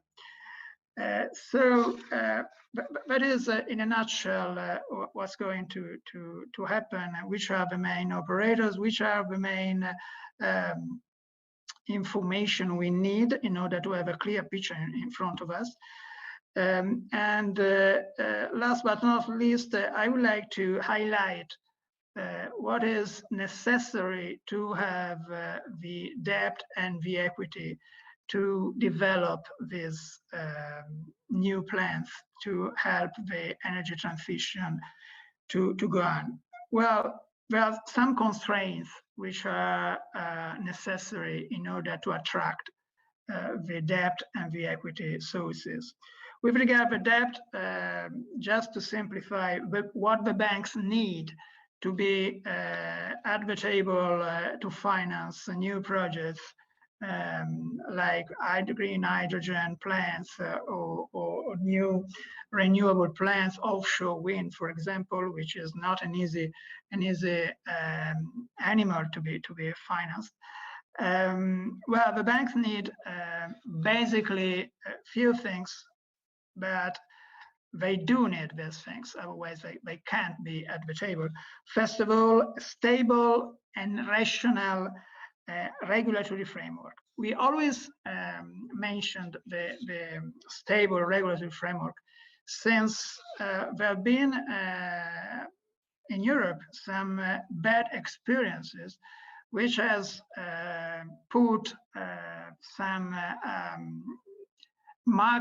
country markets in a problematic situation for years after that the government decided to change the rules. So to change the rules, it's always a big mistake. Or it was a mistake, they made a mistake when they decided which were the rules, or it was a big mistake to change the rules. In any event, it's a mistake, and investors, they don't like surprises. So stable and rational regulatory framework is number one in the needs for banks to support the energy transition. Number two, the cash flow visibility. If I lend money to an entity, I do need to have visibility on how the entity will pay back the debt. And in that case, with that regard, power purchase agreement or hydrogen purchase agreement in the future, green hydrogen purchase agreement will be very important, with a length which is at least the same of the tenor of the facility, but that is extremely important. Otherwise, the merchant risk. So I built a plant today, and then I will sell the energy to the market. It's a fantastic story if you are an entrepreneur with an expectation of IRR of 30% or more. If you're a bank, it's not a sex appeal story. So that's very important to keep in mind. And especially for hydrogen, with green hydrogen, which these days is not cheap. Let me say cheap, but it's far away from the production cost of the gray or even the blue hydrogen.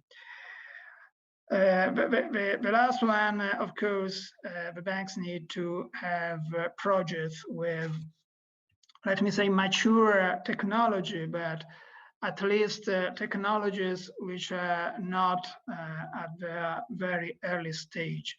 Otherwise, the technological risk is too high. So I do expect that in some cases, like green hydrogen, the banks will need to have some support from institutions or governments in order to be in the position to support this kind of projects.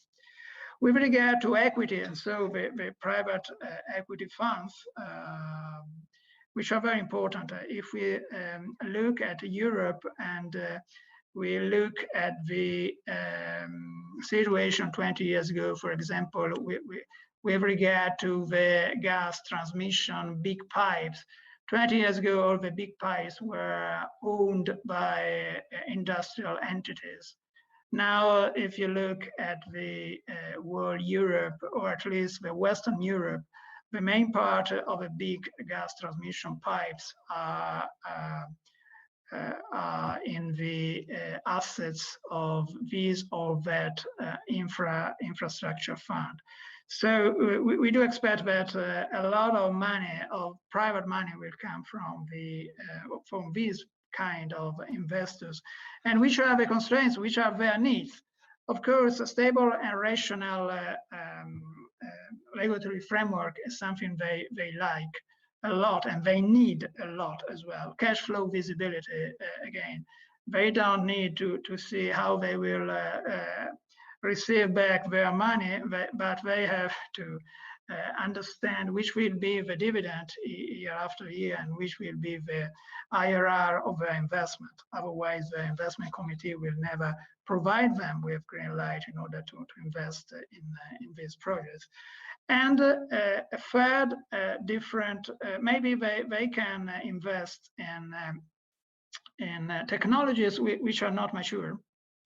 So this is, in my view, a slight but important difference from the banks.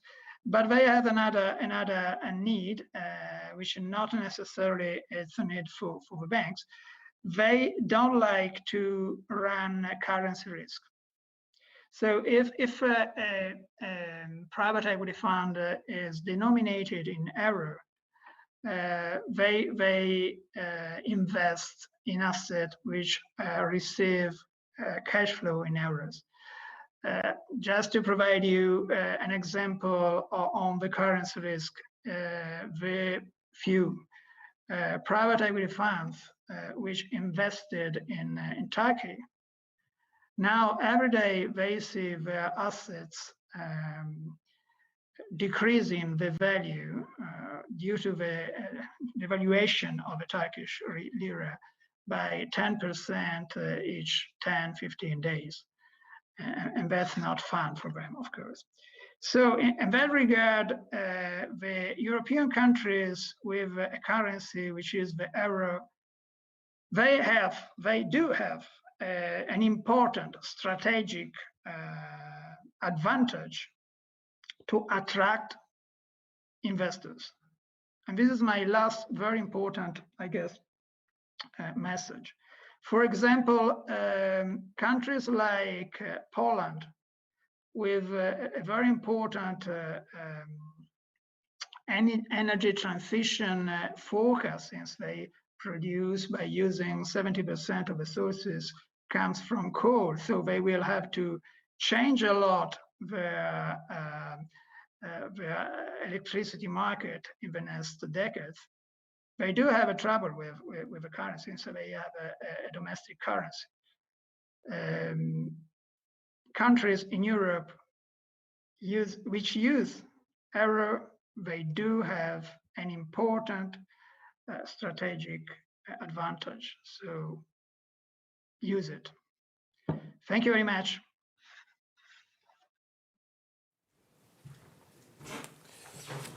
Thank you, Massimiliano. And now it's time for Saipem, Italian national company. We have Mr. Fabrizio Zanini. Please, Fabrizio, we give the floor to you. Everybody. Good morning to everybody. I would like to thank you, the Ambassador Ungaro, and all the organizer of this important event, for sure, and also the embassy staff for this opportunity. I will share my presentation and tell me if you can see my presentation. Can you see the presentation?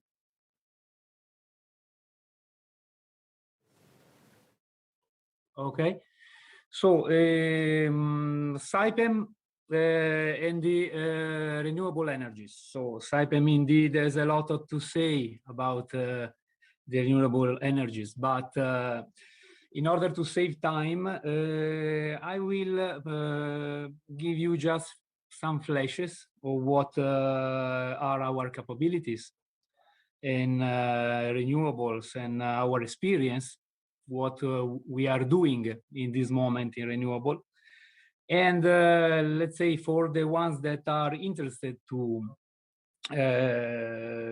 deepen or to discuss in more detail about our capabilities or our presentation, I will be available to go in a deeper discussion with a dedicated meeting or something like this. So who we are, shortly, we are present in more than 70 countries, more than 35,000 employees, and let's say we have more than 60 years of history and experience. Just a few key financial, but I want to go ahead. Our presence is very extensive presence worldwide. And about 2 years ago, we established the new energies division. That is a new business line dedicated for especially on renewable energies. It's based on 4 pillars: renewable technologies, green technologies, CO2 management, and water technologies. So why Saipem? Because Saipem can cover all the life cycle of the project. So we can deliver him all the services from feasibility study to, let's say, operation and maintenance. In particular, for renewable, we would like to provide to our client a new strategy, new approach. That is, let's say, the first engagement approach. So try to discuss from the beginning with our clients about the project, starting from the feasibility study, support them to find the best solution, and support them in all the project life cycle. So with the engineering, supporting them in the approval of the project, so in all the permitting phase, execution of the project, providing all the necessary guarantees, and let's say introducing our client to the operation and maintenance of the project. So renewables, that is the first pillar. You can remember our first slide.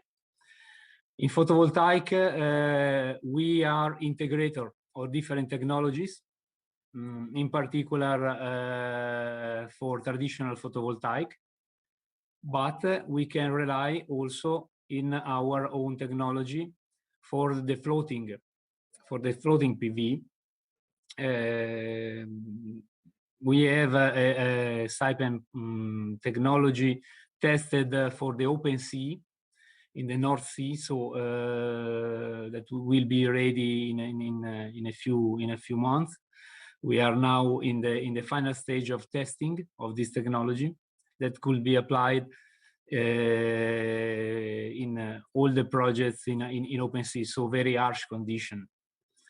For all the traditional conventional photovoltaic, we rely on technology providers for sure.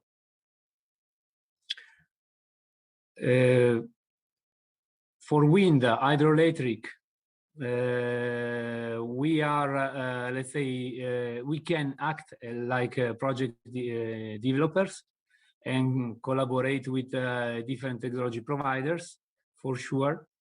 For onshore, for offshore wind, we can rely on our technologies. So because we have 2 technologies of floating wind that we are finalizing in this in the 2022. For the traditional conventional wind offshore, we rely on the technology of our technology providers. So geothermal, we can also provide services for geothermal. We have more than 25 years of experience in geothermal, from drilling to execution of the plants. Let's jump to the second pillar, that is the CO2 management.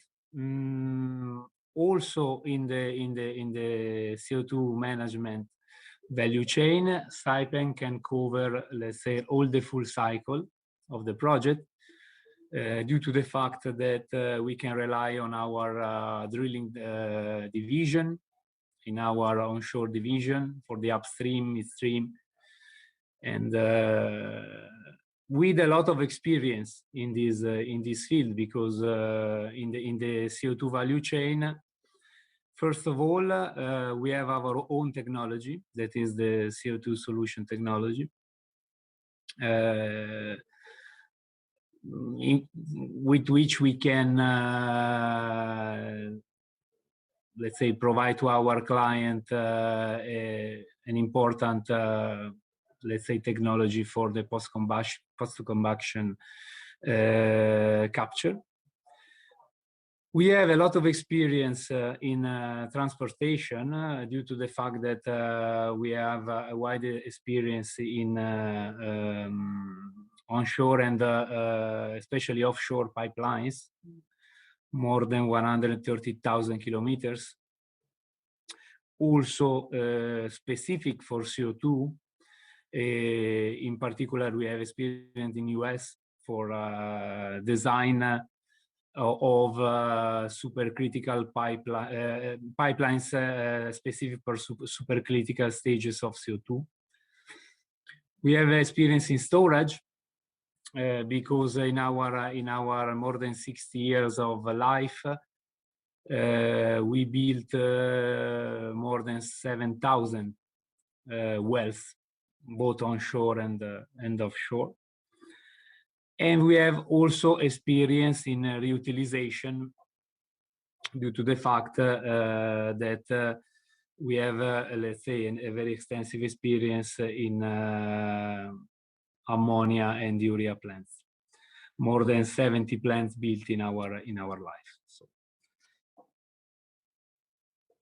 in the CO2 value chain, we can also rely, as I mentioned before, in our own technology for the post-combustion, but for the pre-combustion, for sure we can rely on all the technologies available on the market today, because we have agreement and experience with all the technology providers worldwide, due to our deep experience in urea and ammonia plants. So, sustainable technologies. So I will provide you just a few flashes and just to give you an idea of what will be our capabilities. Blue hydrogen, for sure, we have, let's say, several years of experience in blue hydrogen with steam reforming of the hydrogen and carbon capture of the CO2. But we have also capabilities in green hydrogen. In this moment, we are following a few projects I will show you in the next slides. So the hydrogen produced with the green energy. This is one of our flagship projects. This is the Italian Green Hydrogen Valley that is a very comprehensive project with a capacity of electricity, green electricity of more than 400 megawatt of electricity.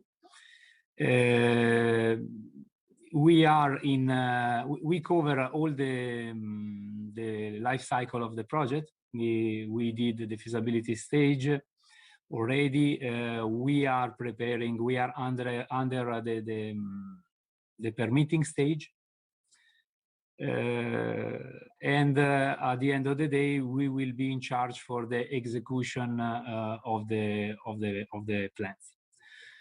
So the green electricity, as I mentioned before, will be produced by mainly by photovoltaic, and let's say the hydrogen that will be produced by electrolyzers will be sent to the final customers that will be mainly industrial customers or let's say gas providers, the Italian company that will dispatch and provide the methane through pipelines. In particular in the southern Italy, but not only, because through the pipelines, the existing network of pipelines, we will transport our hydrogen blended with methane also far from the production sites. Let's go ahead. Green ammonia and green methane are part of our DNA, for sure, due to the comprehensive and extensive experience in conventional ammonia and methanol plants. But in this case, let's say the feedstock will be green due to the fact that it will be produced by green energy sources, so renewable energy sources. Just to say that this kind of projects are for us a way in order to integrate all our capabilities due to the fact that, let's say, the CO2 that if you consider the system of a valley, like an hydrogen valley, you can consider also to establish the hydrogen valley in an existing industrial valley. And you can use also the byproducts like the CO2 in order to produce, for instance, methanol or ammonia. So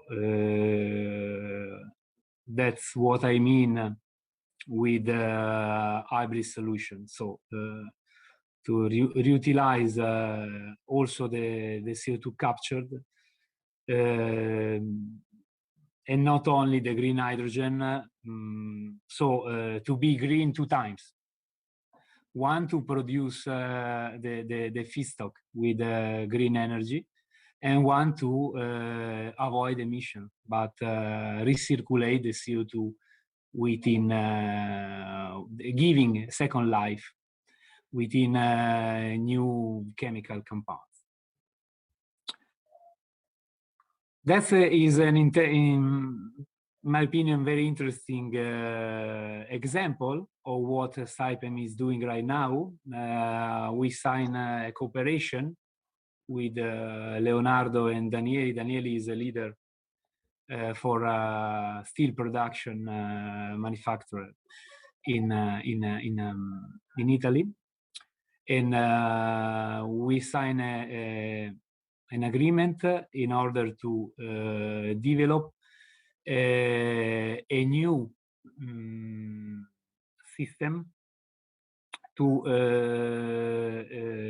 let's say, avoid the emission in one of the hard to abate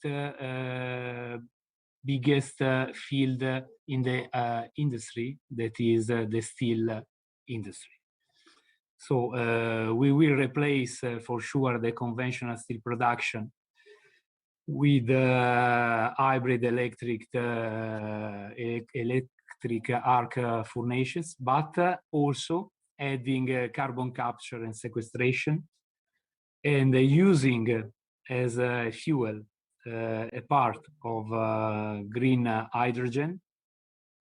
We will increase for sure the energy efficiency, and we will decrease dramatically the emission of the CO2, so the carbon footprint.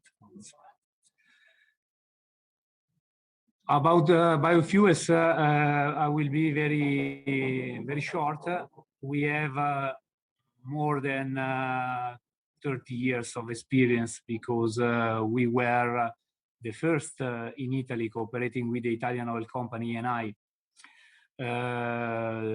to build for them the two biorefineries of ENI in Italy. One is Porto Marghera and one is Gela in the southern part of Italy. So it is a very old and, let's say, extensive experience in biofuels that we have. But a few months ago, we signed an agreement, a very important agreement, with Versalis, that is a company of ENI dedicated to chemicals, for let's say, present ourselves together and provide a comprehensive package of second generation bioethanol to our clients with the technology Proesa, that is owned by Versalis. And Saipem, so Versalis will be the technology licensor and technology provider, and Saipem will be responsible for, let's say, the EPC of the overall plant. That's what we can provide to our clients. I'm going to finish, but before finish, I would like to present to you another flagship project for us. That is the Suiso trademark. Suiso, it's a word, a Japanese word that means hydrogen. So, and I think that this is the best example of what Saipem can do in order to integrate technologies. Suiso is an innovative and sustainable technologies solution for the offshore production of green hydrogen through the conversion of the, let's say, former oil and gas facilities, such as platform or offshore platform pipelines, not used or just partially used, giving them a second life, avoiding the cost of dismantling. So this is very important, let's say, result of our internal research in terms of integration of renewable energies. To finish with, let's say, our most important integrated project, that is AGNES project. AGNES, as acronym, means Adriatic Green Network of Energy Sources. And this is the plant that we are in this moment under the phase of permitting.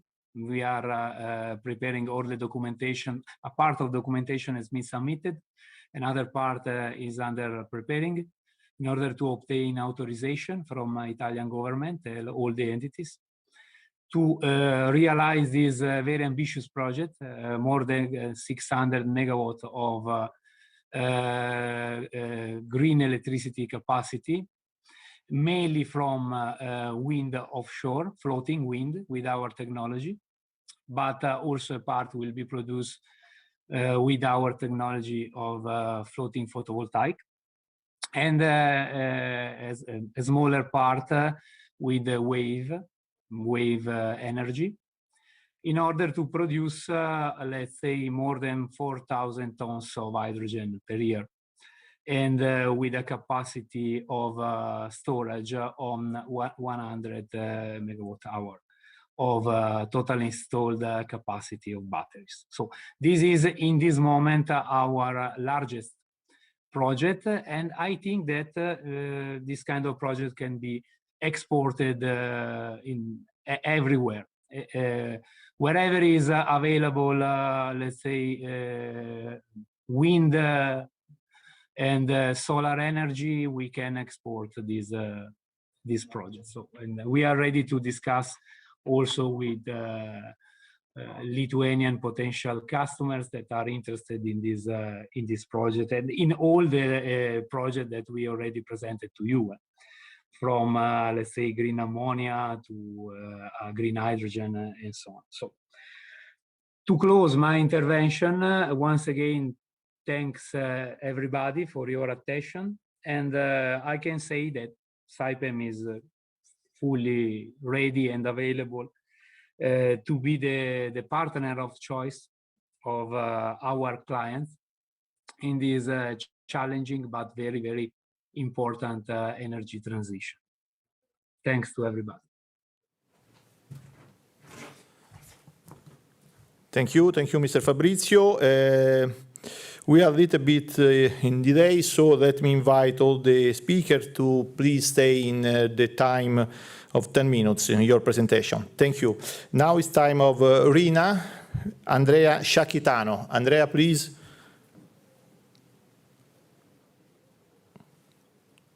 Is online? Thank you, Andrea. Good morning. I hope you can hear me well. Good morning, everybody. Let me thank His Excellency the Ambassador, the Vice Ministers, all the authorities, all the speakers and the attendees of this Italian-Lithuanian Business Forum. We as RINA are very grateful for your invite and for the possibility to share a presentation with you. My name is Andrea Sciacchitano. I am the Strategic Development Director for Europe and Africa at RINA. Let me say a couple of words about our company.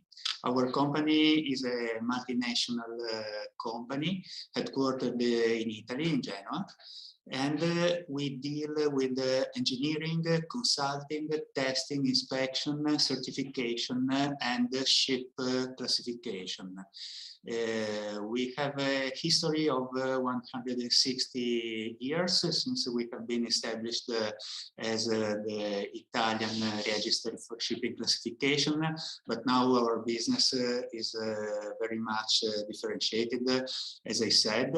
As you can imagine from our history of certification, we are an independent consultant, meaning that we provide our support to developers and users, lenders, authorities, technology providers and contractors, but we are not associated with any of them, and so we have no interest in the development of a specific technology to be proposed on the market. Our team is composed of 4,000 colleagues based in 200 offices in 70 countries. Among them, I would like to briefly mention that we are present in Lithuania too.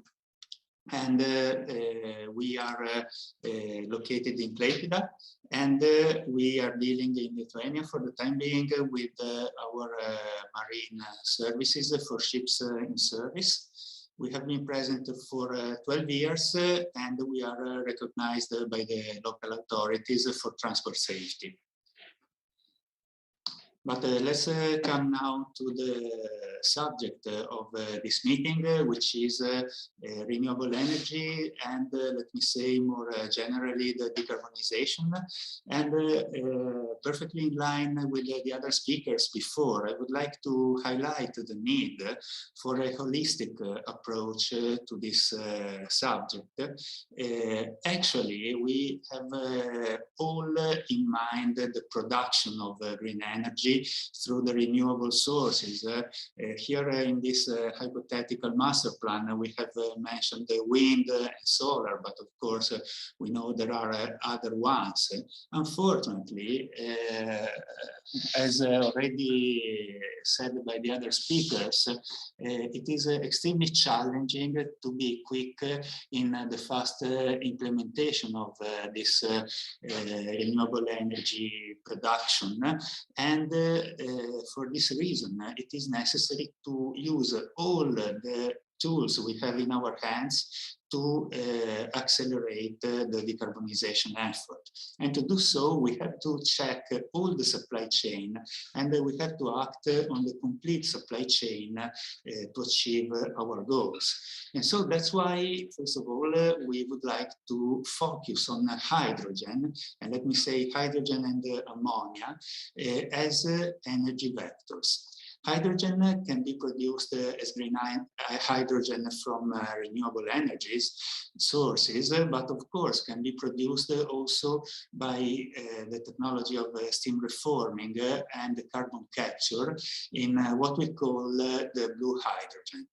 Of course, we need an infrastructure to capture the carbon dioxide and transport in reservoirs that can store the undesired emissions of CO2. We also can produce hydrogen as energy vector from waste through the pyrolysis technology, and we can use waste to produce hydrogen. Then we need to have a clear picture from both economic, logistic, and safety point of view, because we know that hydrogen is very attractive, but it's not so easy to be transported. So we need to consider the alternative of producing ammonia, which is much easier to be transported, but in turn gives us some safety concerns. Whatever we use, in any case, we need to make sure that all the supply chain is ready to the challenge. We need that the hard-to-abate industries of glass, ceramic, steel, for example, are prepared to use carbon capture technology and can use hydrogen. And of course, we need to have the infrastructure to be ready to transport hydrogen, usually blended with natural gas. The same applies to the very important sector of transport, as already mentioned in this meeting, where private and public transport must be ready to use hydrogen or electricity and have the available infrastructure to start up. And finally, let me mention the ports, where, which is a huge source of pollution in our towns. And here the so-called cold ironing, which is the electric connection from onshore for the ship, can be produced with also the support of renewable energies.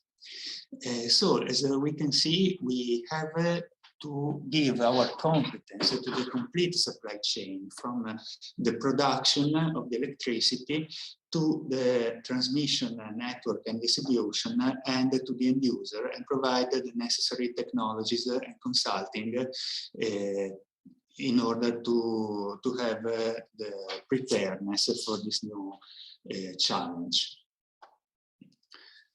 Let me say a couple of words about what RINA can do for this. As I said, we are an independent consultant. So basically, when we work with authorities, lenders, developers, and construction companies, we can provide a full set of services, from the engineering to the purchasing to the construction phases, in order to manage and optimize the studies and the projects. I would like to say a couple of words about our competence in material science, since we have in Rome the CSM, Centro Sviluppo Materiali, so the Research and Development Center for the Materials, that is able to provide the assessment of materials, for example, to verify the fitness for purpose of existing pipeline infrastructure to transport hydrogen, just to give an example. And then, of course, we have all the capability to provide specific studies, such as, for example, risk assessments, due diligence, electric studies for grid connection, and design, and also engineering for the energy storage. Finally, I would like to highlight that our support extends to field services, where we can provide not only desk studies, but also our services on site to check the quality of the materials at vendor sites, to inspect quality assurance, quality control, and provide site supervision during the construction and installation, and provide the commissioning and the startup supervision to our customers. So I hope that in this brief overview, I gave you a glance of what we can do. I would like to thank all the audience and the organizers again, and please consider us at your complete disposal for any further discussion or support that we can provide to you. Thank you again. Thank you very much, Andrea, especially be on time. And yes, we hope to see you soon, maybe in Klaipėda. So now it's time of Green Genius, Simonas Šileikis. Simonas, thank you, welcome. And we would like also to listen from your side, your experience for the business in Italy. Thank you. Thank you very much. It's really a pleasure to join everybody today, and thank you very much for this possibility and the opportunity to present our experience of working in Italy. I will share the presentation.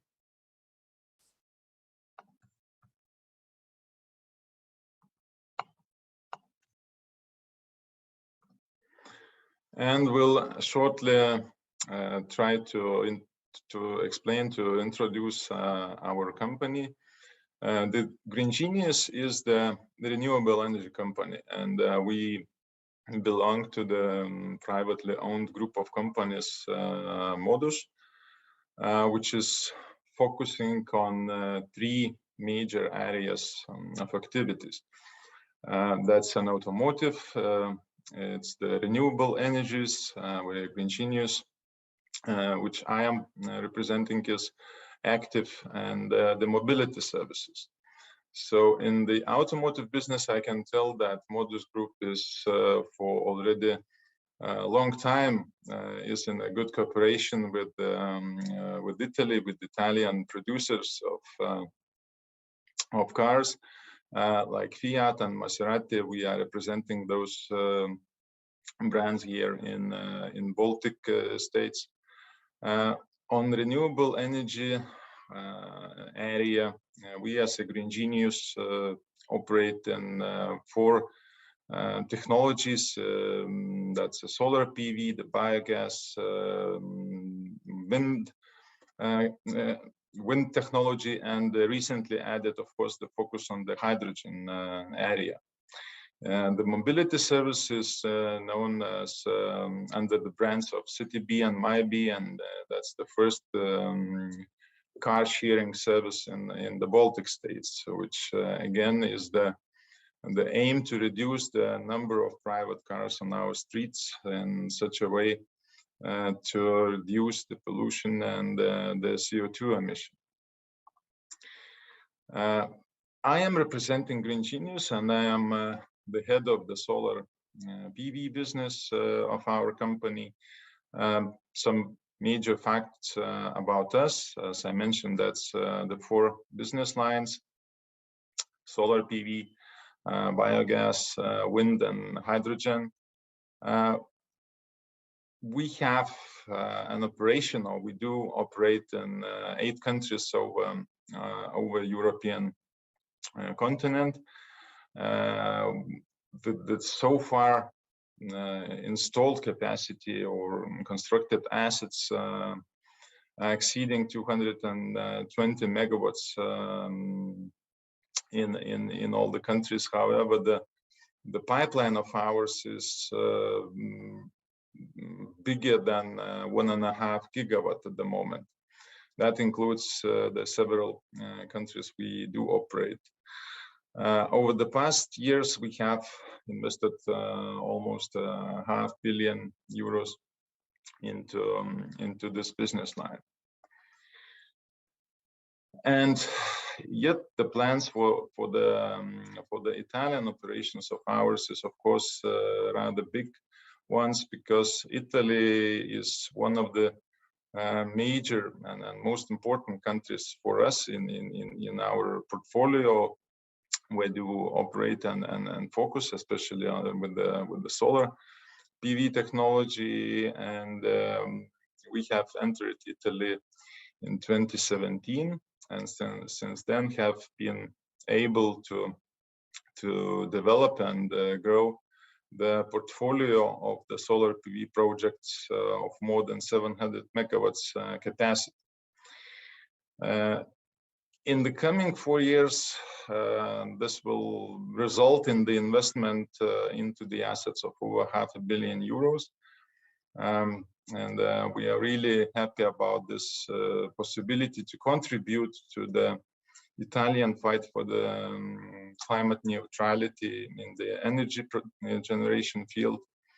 And yet the construction of the first power plants is about to start in the early next year in Campania region. We are active, and we do have our development in the several regions of Italy. And what we see, of course, the development might be, or the authorization of the projects might be a little bit faster, which we would expect and appreciate. However, we do understand the differences of the countries, of the markets, of the regulations. And as I say that, the real work, the construction of the first power plants is about to be launched in the next year, with the first project of 15 megawatts in Campania region. Then it will be followed by the rest of the project joining the construction phase.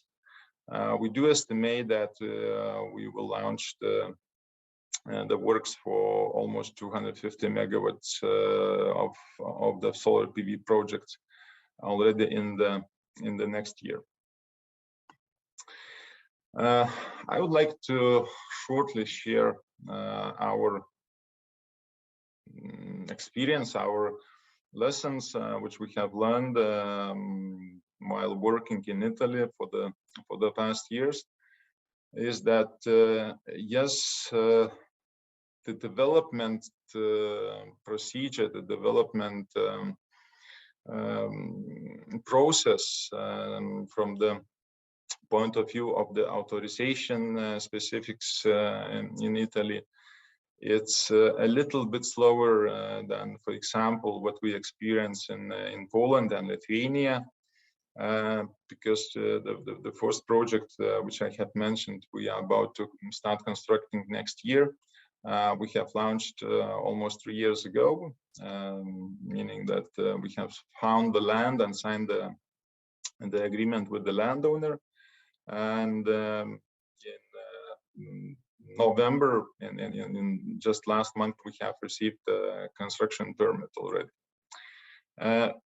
However, of course, these are the differences which we see, and we need to face them and align our actions and when it comes to the planning and the financing of the development, yes, that is true that in the southern European countries like Italy, Spain, and Greece, where we are active, the development takes a little bit longer than, for example, in the northern countries of Europe, and therefore, of course, the little bit different solutions for the financing are needed.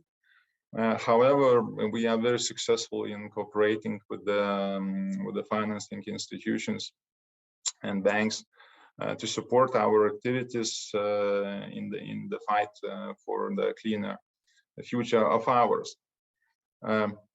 As the conclusion and the happy conclusion of mine, I shall say that, of course, Italy definitely will remain as one of the most important countries for green genius, for the solar PV development, and we are focusing on expanding our project map, our points of where we do invest into the wider area in Italy, really looking forward into the development of our projects in Sardinia Island and the other regions, and hopefully we will have the first generated megawatt hours by the end of next year already. So once again, it's really interesting and fascinating to work in such a great country as Italy for us, and we see the very bright future for us in this market. Thank you once again. Thank you. Thanks to you, Simonas. Really interesting. Maybe Ambassador will have some remarks later. And thank you for the approach to the Italian market and such big investments. So now it's time for Ignitis Group. I will invite Agne Dauxiene. Agne, please, the floor is yours. Hello, everyone. I will share my screen. And today I have a pleasure to discuss with you regarding green energy solutions in Lithuania. And of course, I wanted to share some examples of our experience at Ignitis. First of all, I shortly and very briefly introduce you about our proprietary Ignitis Solar Parks platform, as well as I will say a few words about our EVs charging station network Ignitis On. And of course, I will finish with some new initiatives which potentially will have impact on further renewable energy development. Here you can see a picture of one of the projects which was sold through our platform to the end customers, the virtual prosumers. Platform was found a few years ago, and currently we can enjoy that more than 3,000 of platform users became on the way of becoming virtual prosumers. And as well, from the upper side, the platform will help of SMEs to develop solar parks and to sell it to the end customers, and more than 11 megawatts was sold or rent to the end users. I'm talking about virtual prosumers model, as well as earlier speakers said that this distance or remote model are implemented in Lithuania.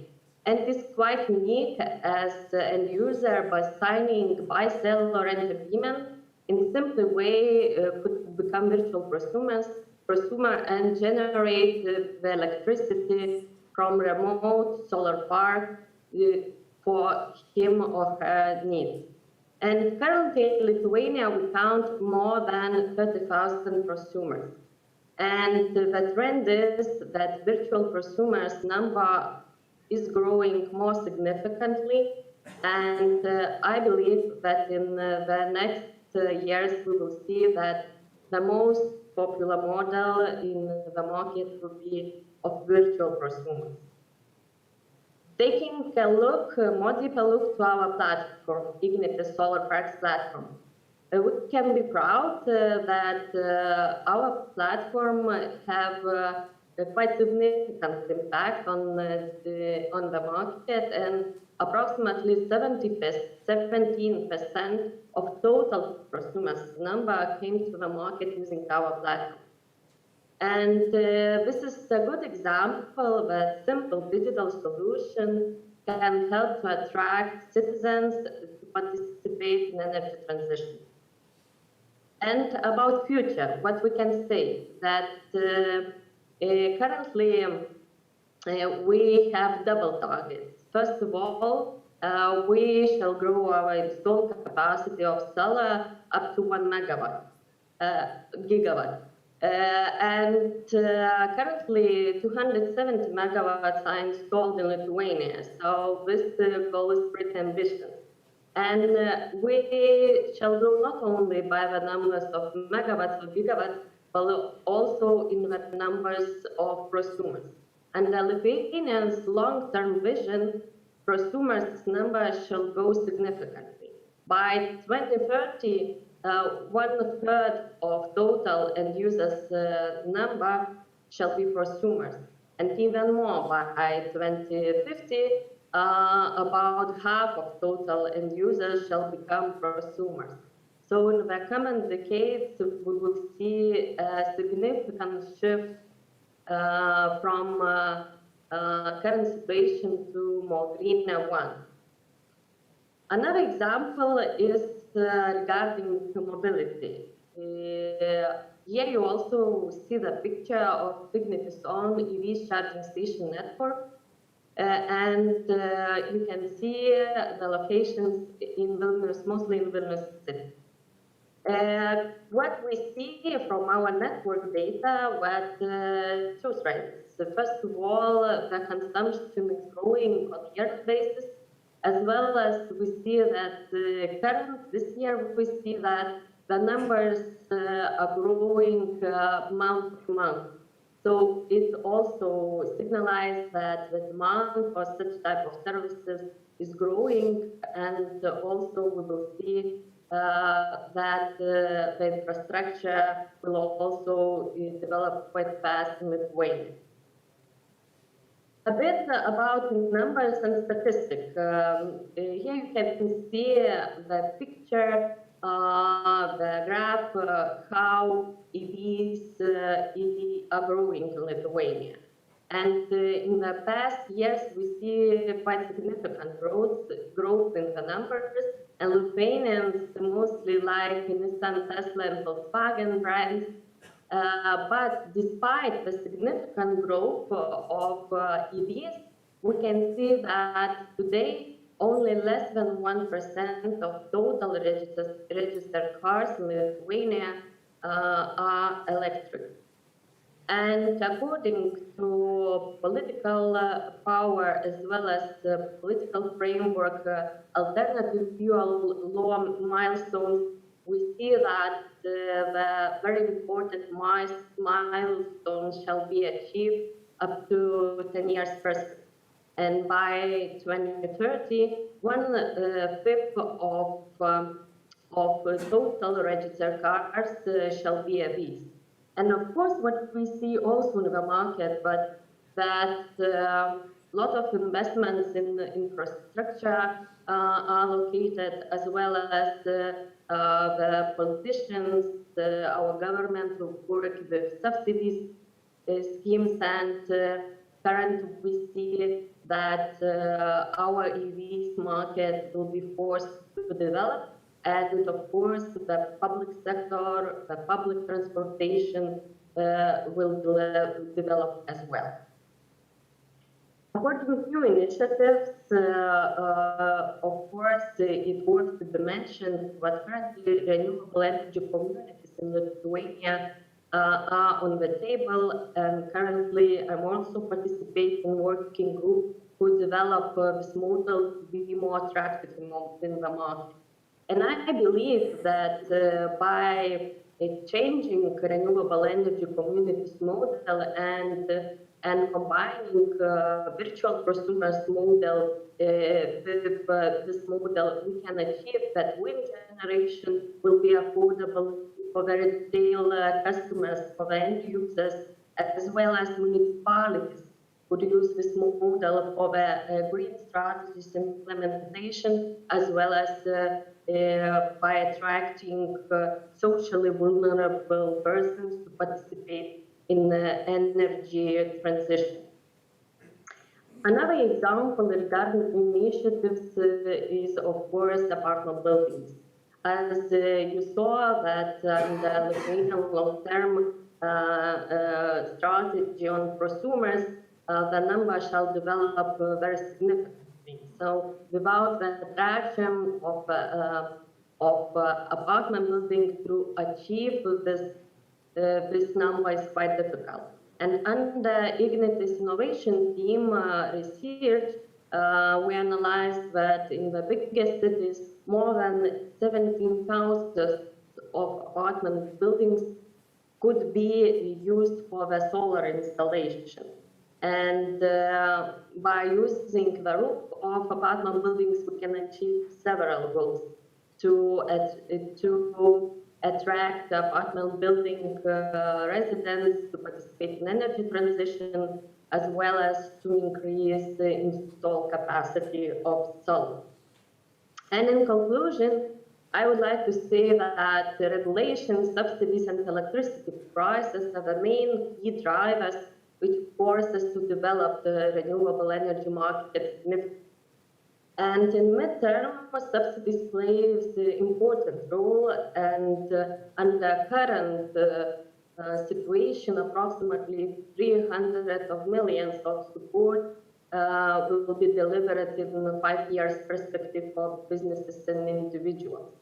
But in the long run, I believe that not subsidies, but electricity prices, and we also see currently that wholesale price within a year increased by 3 times. And I think these electricity prices, energy prices will be the key drivers which force the citizens to participate in energy transition. And of course, new products, new initiatives could attract wider range of citizens. And I believe if we will talk after 1 year or after 2 years in the same format, we will speak about new ones in Lithuania. So thank you for your attention. And if you have more questions and will want to cooperate or to share the experience, please do not hesitate to contact me. Thanks. Thank you very much, Agne. Thank you for your presentation, really interesting. And now, Litgrid, we have online Liutauras Varanavicius. Liutauras, please, it's your time. My name is Liutauras. I'm from high voltage electricity transmission system operator called Litgrid. We have Terna in Italy, our counterparty and our partner in energy development. So Litgrid is enabler of large-scale energy sector transformation, and today I will briefly tell you why.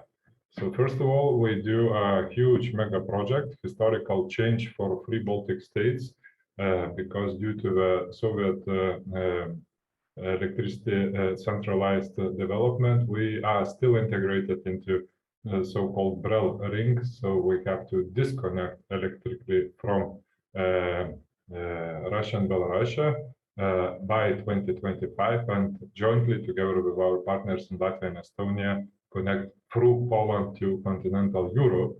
So this mega project, synchronization with continental Europe, is ongoing in implementation phase, and you can see that we already completed 3 out of 14 projects in Lithuania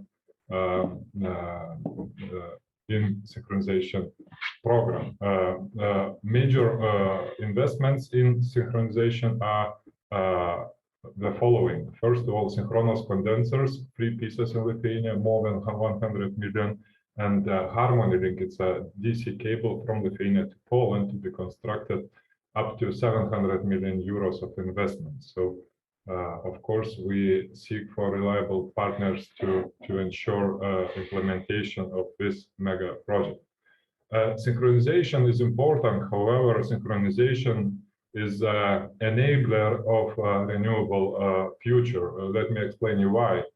Because by investing largely into infrastructure development in Baltic states, we enable future integration of renewable by Western Lithuania internal grid will be strengthened and allow us to integrate offshore in the future. Also, three synchronous compensators will ensure system reliability and quality by delivering inertia, which is very much needed for renewable integration in the future. Big battery park by our sister company Energy Cells will deliver balancing for renewables, and Harmony Link will allow to integrate even more offshore in the region. So talking about onshore, it's big changes. Our morning session, Vice Minister of Energy, Ms. Daiva Garbaliauskaitė, introduced changes. Let me show you the figures. Figures are really big. Changes are in times. So compared to current status of onshore 550 megawatts in 2025, we will have more than double. And in 2030, more than triple of the current installed generation onshore. Talking about wind only, solar will follow with big amounts to be installed, at least 1,000 megawatts in 2025 and even more in 2030. So on the right side, you see Litgrid identified 5 additional areas to then integrate even more renewable onshore capacities into the grid after 2025 if transmission grid expansion would be ensured. So lots of potential onshore, and we are glad to be enablers of this change of our energy system. Talking about offshore, also we talked about this in the morning. In blue, you can see an area identified of total 3.5 gigawatt of potential to be developed in Lithuania only. So first stage is 700 megawatt. Another stage is already talked about officially by our government. So another 700 by 2030. That's a lot. 1.4 gigawatt of offshore to be integrated into Lithuanian electricity transmission grid very, very soon, in 9 years. The challenge is the following: what to do after 2030, because potential is much larger than 1.4 gigawatt, 2 times more. So we seek for a future HVDC hub-to-shore solutions with our cross-border partners, and we are talking about Poland, Sweden, Latvia, and other neighboring countries. So the future of offshore integration is even larger. And after 2030, many more technological challenges and of course cooperation challenges are upcoming. So on top of enabling onshore and offshore renewables integration into the Lithuanian electricity system, we change ourselves in the new strategy of Litgrid. We paid a lot of attention to reduce environmental impact, and our behavior will change as a company and as employers. We aim for maximum transparency of our behavior as well as maximum reduction of environmental impact in the future. So by doing that, we chose a path to reduce impact to the climate and increase sustainability. We chose digital transformation. We chose increased client orientation, but that is possible only through successful cooperation, including our Italian partners. So we are, of course, you are very welcome to contact us, and we can talk about future cooperation. Thank you very much for your time.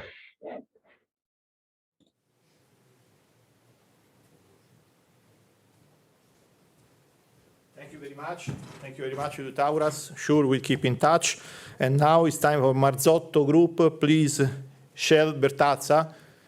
And we are very glad to have you here today. Marzotto represented the, let's say, the biggest manufacturing company here, Italian investment in Lithuania. Thank you for the great opportunity to be here, to the Mr. Ambassadors and to the institutions of Italy and Lithuania. I am representing Marzotto Group. We are one of the biggest textile group in the world, and what we are producing is all high-quality textile and manufactured. What is important to tell about our groups that we are producing our own fabric. So we are not reseller, we are real producer of textile for almost all the important brands in the world. Okay, so the history of the group, one second. Okay, the history of the group started more than 2 years ago. So we like to speak about the future of the world starting from 200 years of experience in textile, and we grow every year in quality and in environmental free. So we are focused in investing in Italy, where we have our main production, but a lot also in Czech Republic and Lithuania, where in Kaunas we have 3 business units, where we are producing yarn in wool, linen, and home textile for the brand Lane Rossi. That is another historical brand of the group. Just few easy numbers to understand the production that we are doing. Every year we are producing around 20,000 kilometers of fabrics. Means that roughly every 2 years we can make the tour of all the world and put a good scarf to the earth with our fabric. And it's quite a lot, I think. And also we are producing good quantity, big quantities of fabric. To save also our cost and to be friendly with the environmental, we start to invest already more than 10 years ago, not only in solar panel, but also in recycling of our fiber and of our products. So in the last 10 years, we already plan more than 13,000 solar panels. And this year, in the business units of Lithuania, we are planning to install other 1,300 solar panels, thanks to some important Lithuanian partners that are helping us in this big project that is out of our engineering mentality. We are more textile producer. In all this kind of investment is always very important to keep under control and follow what you are doing, because if you don't have the control of the details of the production of the data, you cannot be a competitor in a good competitor in the world. And now we start to speak about the part of Kaunas, so the city here in Lithuania where we are guest and also partner in business. We have 3 business units where, as I said, we are producing yarn, fabric, and also home textile production. And in the 3 business units, totally, we have about 400 workers, almost all from Lithuania. Italians, we are only 3 or 4, and it's enough because the cooperation is very grateful. And also here, the production is important and very high level of quality, and we are sending all around the world. Important for the production and for the business units is not only to create or have energy green, but is also very important to recycling what you can recycle. For example, in our business unit in Lithuania, we have a huge system of recycling of our production water. So our wastewater, part of it is reused for internal production, starting from the warming system till the production units like washing or dyeing of the fabric. Another important system that we want to build this year is recuperation of the condense from the chimney of the company that would let us to have back at high temperature water, because the steam going out is about 180 degrees, and we can have back water between 70 and 80 degrees. So in this way, we will save a lot of natural gas and electricity to warm cold water that is coming at 7-9 degrees from the ground. Another important project that we have is not only reuse and recycling the energy, but recycling our products and the products in cooperation with our customers. So the stock of warehouse that maybe is out of fashion because textile is fashion, so maybe for a few years will not be sellable again, we can coordinate and cooperate with our customers and with our own production to reuse, and with the new technology machine to reproduce from fabric or yarn to fibers, recreate new yarn, that is the main part for us to have our products. In this way, we will save a lot of fiber, natural fibers, all around the world, reusing the one that is maybe waiting in a warehouse because it's out of fashion, and that's the part of the textile. Another project, I will be fast to don't be too much boring. Another project that we really believe on it is the GRS, that is a global recycling standard. And the machine that previously I showed you is the starting point of this recycling system, where we are keeping under control all the waste of all the our business units and also of our customers to reuse completely the stock or the waste of textile products. And to follow also international platform, we are a contributor of ZDHC, that is Zero Discharge Hazardous Chemicals, means that is a cooperation worldwide where all production companies, especially in textile in our cases, we declare and we show all the chemicals that we are using, are all chemicals approved by high level of institution, and are declared and clear to see how we are treating, how we are using our stock and our consumption. In this way, we try to be as much as possible visible as a company that is not only using green electricity or other renewable sources, but we are also reusing as much as possible our production. Thank you for your time. It was a pleasure. Thank you again, and see you. Grazie, thanks to you. And now it's time of Iveco. Ernesta Siakubonis, please, Ernesta, absolutely welcome. We do believe that you explained something about alternative fuel, was mentioned today. Let's see how to use it this one. This. Hello, everyone who is connected to this conference. I thank you very much, Your Excellency Ambassador, and I thank you very much, Hugo, to inviting Iveco to this conference. I will try to start my presentation from movie, if it is. Our world is changing. It's transforming right in front of our eyes. We see an increasingly urban world, an ever-growing population. We see our lives shaped by technology, and we see changes in our environment that we must face responsibly. But we also see a world of opportunities. A world where new technologies allow us to reinvent ourselves. Where digitalization and automation help us to serve and connect people around the globe. Here at CNH Industrial, we are one of the world's leading manufacturers of agricultural machinery, construction equipment, powertrains, and commercial vehicles.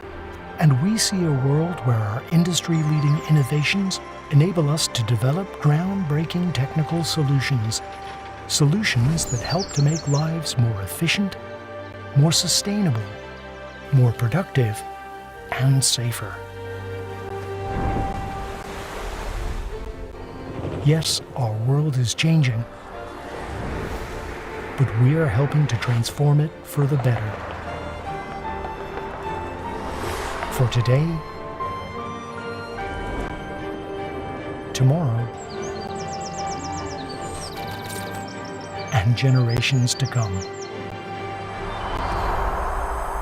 CNH Industrial, powering sustainable transformation. I'm representing one of the 12 brands of CNH Group.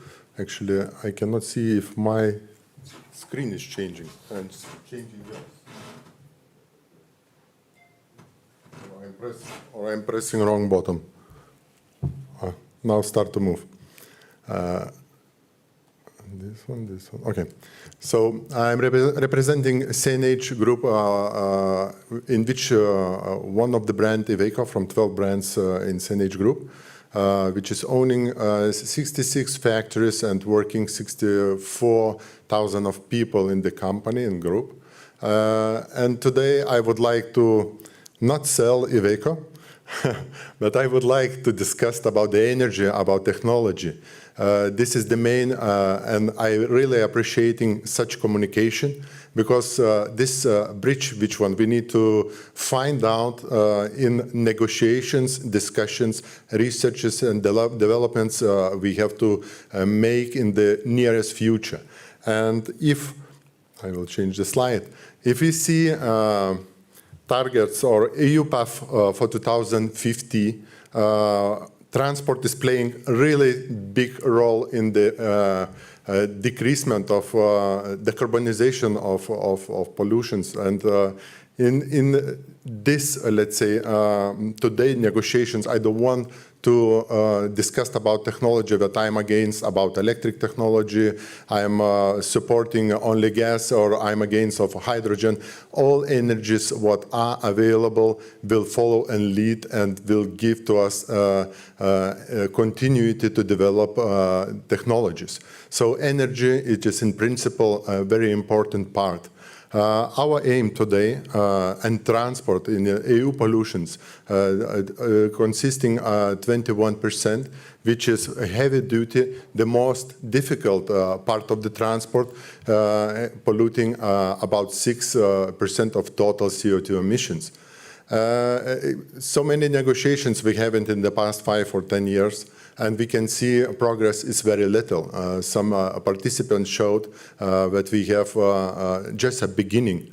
So this way our cooperation and all efforts from all possible energies, from industry, from politicians, this is the way what we have to build for tomorrow. And if you will see how it looks like transport emitting a lot. And we need to fight today with technologies. We need to fight diesel, which is fossil, which is polluting, and we want to replace it.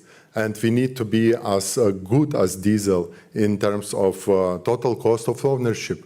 Otherwise, business will not accept, or let's say, will go very slowly to accept technologies.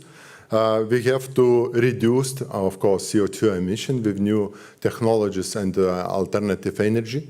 And of course, we need to provide necessary coverages of the network. Today existing in technologies, only two technologies, G-mobility and E-mobility, or we calling gas mobility and electric mobility. Both of them, they are fossil. Those fossil, they will exist and continue until we will find the bridge in technologies and until we will develop necessary quantities of energy to be supplied for industry, to be supplied for all our needs, and also to the transport, until we will be able to generate something in the middle. And as soon we will reach this middle part, then we will switch off, or let's say we eliminated fossil fuels. So we can discuss today who is the best or who is the better, but I would say today anything what we will use it, anything what is giving to us reductions, replacement of fossil fuels, and any new research developments which will be in the future, it will be used because we are lacking and we not have it. We need to find today, and today we are building a future. If you will compare just only a couple of slides, I will try to be also short. Alternative technologies today available, and missions, especially I'm speaking about commercial transport. And this message I want to deliver to politicians, decision makers, which could help us to develop new laws and necessary strategies in each country. I'm representing in Lithuania or Baltic states, but the same we have issues everywhere in Europe. So our main target today to supply with technologies today available, possible coverages of the ranges. And if you see missions, what we have, urban missions, regional, national, or long haul, some technologies definitely will be used and they are environmental friendly. So for urban solution, there's no discussions, and some technologies still can cover it regional. But if you're speaking about national or long haul, their technologies, they are not existing, are part of bio-LNG, bio-CNG, even partially, and even if you will compare with green hydrogen, which is still not available, but we are developing. I'm speaking about all industry, about all producers. We know very lot from the past, from the media, but many producers advertise it and showed primary projects or alpha projects, which is possible. But today we still not have any real manufactured products to the final consumer, to the final business end user who can say that it's beneficial also for the environment, but also beneficial for the business. So this way we compare it with benchmarking on 6 KPIs, taking some positions which is very important. And you see the technologies which are available today or possible today, they are not benefiting, not only from environmental point of view, but also from business perspectives. That's lacking absolutely infrastructure for supply of fuels. It's TCO, total cost of ownership. It's far away, and we don't know how we will exceed this point to reach, let's say, level of consumer acceptable for them. So many challenges, but I today suggesting to use a lot of possible already technologies implementing the strategies of the and policies in the countries. And I'm really appreciating to be here in front of audience, Lithuanian and Italian audience, because I am representing Iveco, which is our main and leader of alternative fuel in Europe, supplying already gas vehicles, which is already the biogases, the biomethane, able to reduce CO2 using our polluted materials, which one we are like humans producing. So this is the main and targeted message, which one I want to say. I'm proud to be here. So the next stage, I'm just a couple of slides. This was made by French company, Climate for Change, how they see in the future for 2050 to use energies which we are capable to produce. This is the main issue today. We're speaking about possible technologies, but also we know that we have limits of energy, how much we can produce. And the main suppliers, for example, like hydrogen, it is at the moment, it is forecasted to supply energy production, industry, which is the main and principal needed to continue our target to reach zero emissions in 2050. It's why we see in French, for example, in some analysis that it will dominate gas vehicles production, or let's say sales, also will be supported with hydrogen or electric vehicles. I'm speaking about heavy-duty trucks.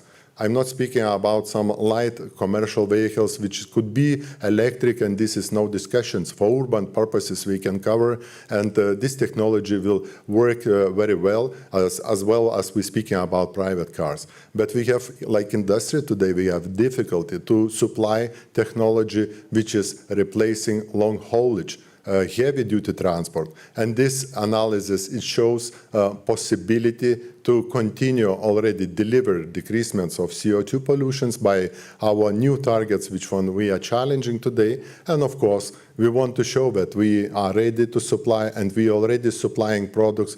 We have big experience of 20 years of selling gas, producing and selling gas vehicles. We have different range, different products available to supply, and we're selling already today for biomethane usage. Our trucks can be driven on CNG biomethane or LNG biomethane. We supporting circular economy.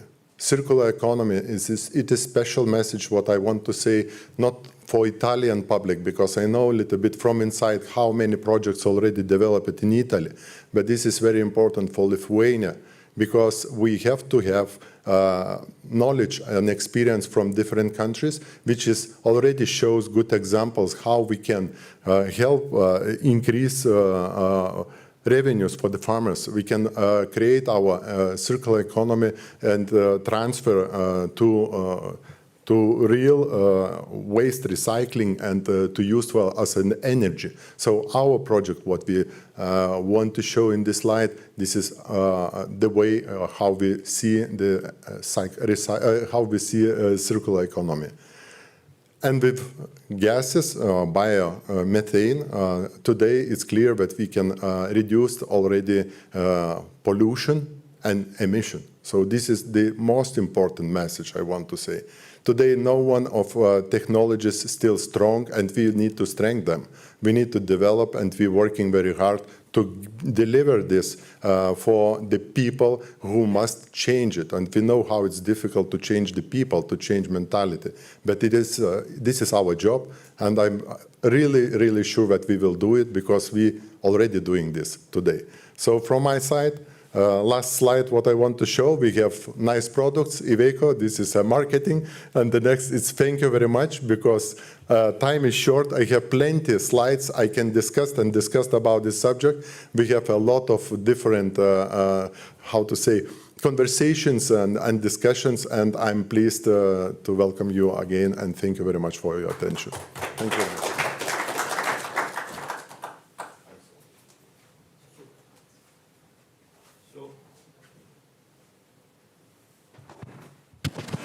Thank you very much, Ernestas.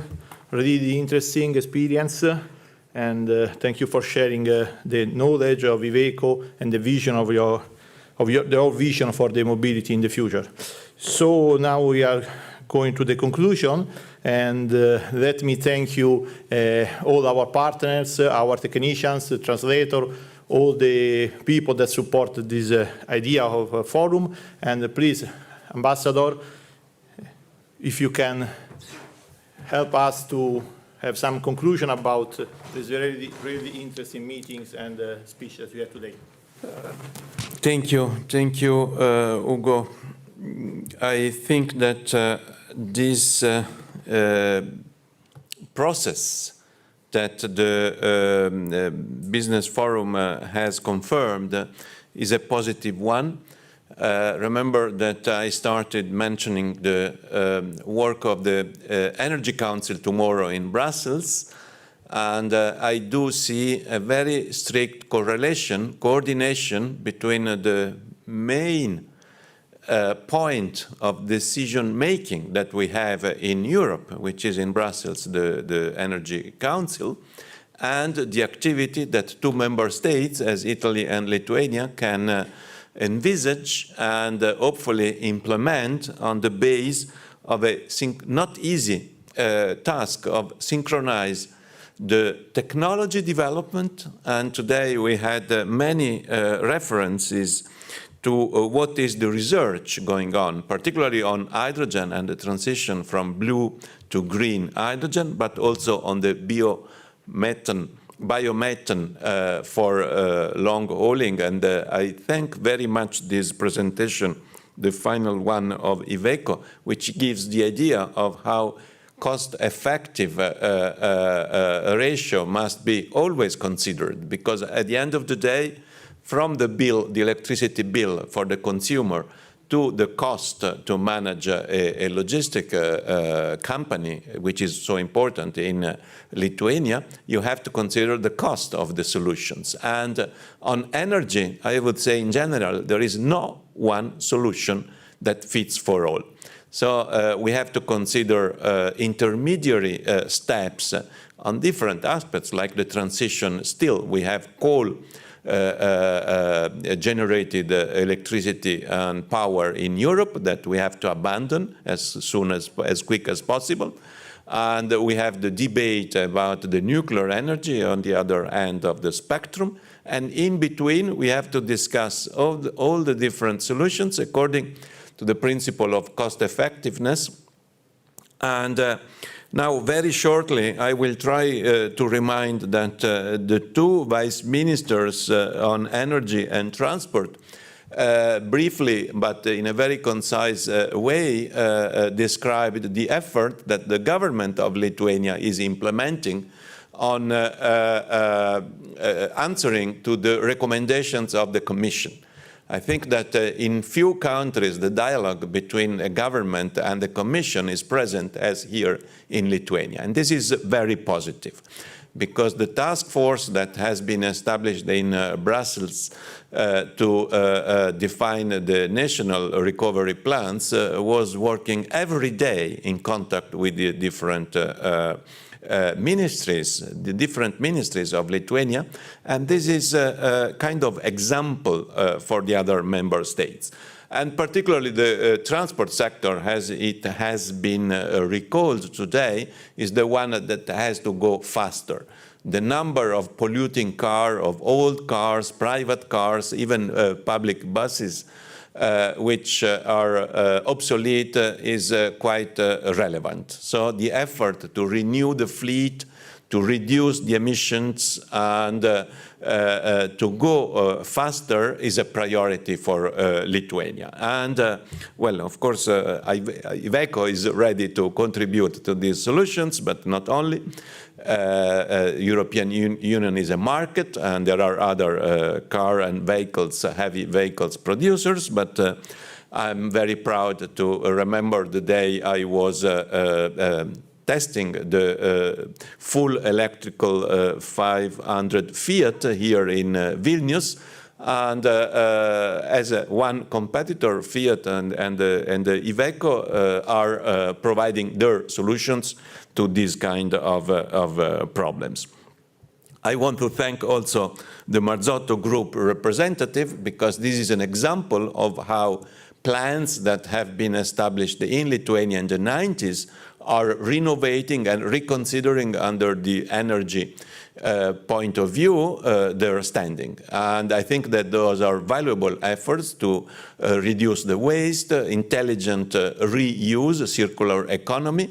And the examples that we were given were, I think, good and can be applied from other companies as well.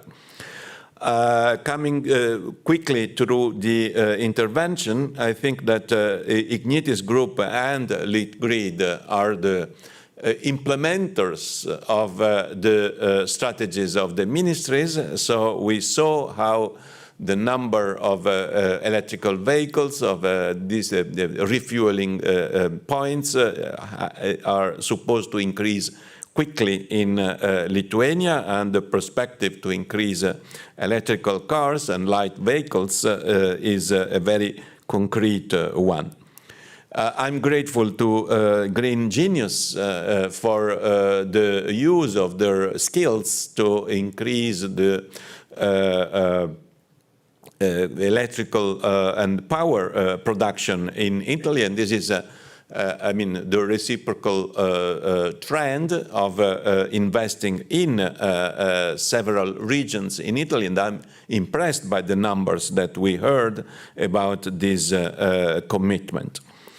The presence of RINA around the world, including Lithuania, is a kind of reassuring tradition of high quality.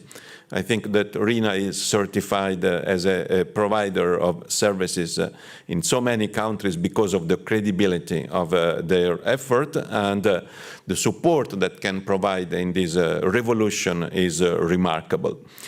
Saipem is one of the main players in Italy, and I think that that presentation that we listened today was a good glimpse of their huge activities. And to conclude this sector of the companies, the aspect of finance and the capacity to convince investors on the reliability of projects was a very good recall by a representative of Banca Intesa San Paolo. So thank you for your intervention. I think that we have quite a rich spectrum of elements out of today, and the next step will be, I repeat, to organize a business forum workshop, more than a business forum, most probably, with experts on hydrogen. And of course, I speak about green hydrogen and is the way it can be used in the different sectors. So I invite all of you that are interested to confirm your availability, and let us start starting tomorrow to the next step. I mean, those are important contributions, I repeat once again, on synchronizing the local level to the general framework of this huge revolution that will keep European Union on a lead in technology, ensuring at the same time more safety for the planet from an environmental point of view, and a more efficient use of energy, which is the base of industrial production, of consumer life, and this new dimension that also Lithuania will is now entering of the prosumer, the producer and consumer at the same time. Italy has already a law on that since several years, and this is a future of sharing responsibility of consumption and production of electricity, which is one of the most important aspects of energy. I will conclude here the third Italian-Lithuanian Business Forum dedicated to renewable energies, which had the title Energy for the Common EU Future. I want to thank once again the organizers, the participants, the Chamber of Commerce, the Italo-Lithuanian Chamber of Commerce, and Enterprise Lithuania for organizing this event, both in presence and in a virtual way through Zoom and YouTube. And now I think it's time to go for a networking lunch, and giving the opportunity to have contacts in a more informal way to develop at least some of all these ideas. I think that the embassy will make an effort to make available the presentations for those that will approve the publication of them on the website, so that it can be used as a resource for the next steps. Thank you to everybody, and enjoy the lunch, and good success on your company, enterprise, entity challenges and activities for the future in such an important sector.